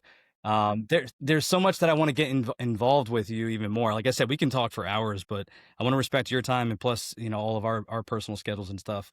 Absolutely. We would, if you decide to ever hit up the AT again, I would love the opportunity to Oh man, to come on the I hike with just you, hiked. Scott. I I just hiked a got this. portion of the Appalachian. Yeah, I mean, I like know, let's dude. hit it from Pennsylvania. Like Jared and I, we've talked about this with our buddies. We've always wanted to go at least from Pennsylvania up, and we've done most of Pennsylvania. We currently have 2 stations or 2, whatever you want to call them, trailheads by us. Specifically, I live in Lehigh Valley, so you have one in Wind Gap, and Delaware Water Gap area, and then you have also Blue Mountain Trailhead. So 2 entrances easily that we can hop up and and at least day hike with you, or maybe potentially even plan something where we go spend a couple weeks up on the AT from Pennsylvania up. And I do want to validate something you said earlier because I do have the statistics to back up things.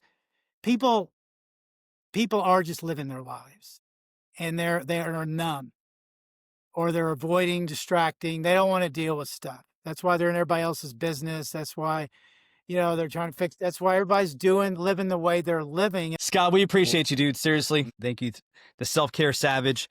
We will look at our personal schedules and see if we can make that happen. If it doesn't happen, then for sure in the future, Scott, I want to create something with you. I think there's definitely some value there, and just For sure. honestly learning from you, and then us being able to maybe bring back a little bit of the childhood that we can instill in you. Hey, Who I want to learn knows? from you guys too. Thank you so much for joining us on this episode of Oak Road Diaries. We really appreciate you, and we really, really do hope that it added even the tiniest bit of value to your life. If you felt that the conversation resonated with you, we invite you to share it because you really never know who needs to hear this today. You can find more tools for intentional living and the 7 pillars of transformation at thehappyatrium.com or connect with us on our socials at thehappyatrium. We'd love to see and interact with you there. Until next time, keep tending to your inner child, one breath, one step, and one story at a time. Take care, and we'll see you down the road.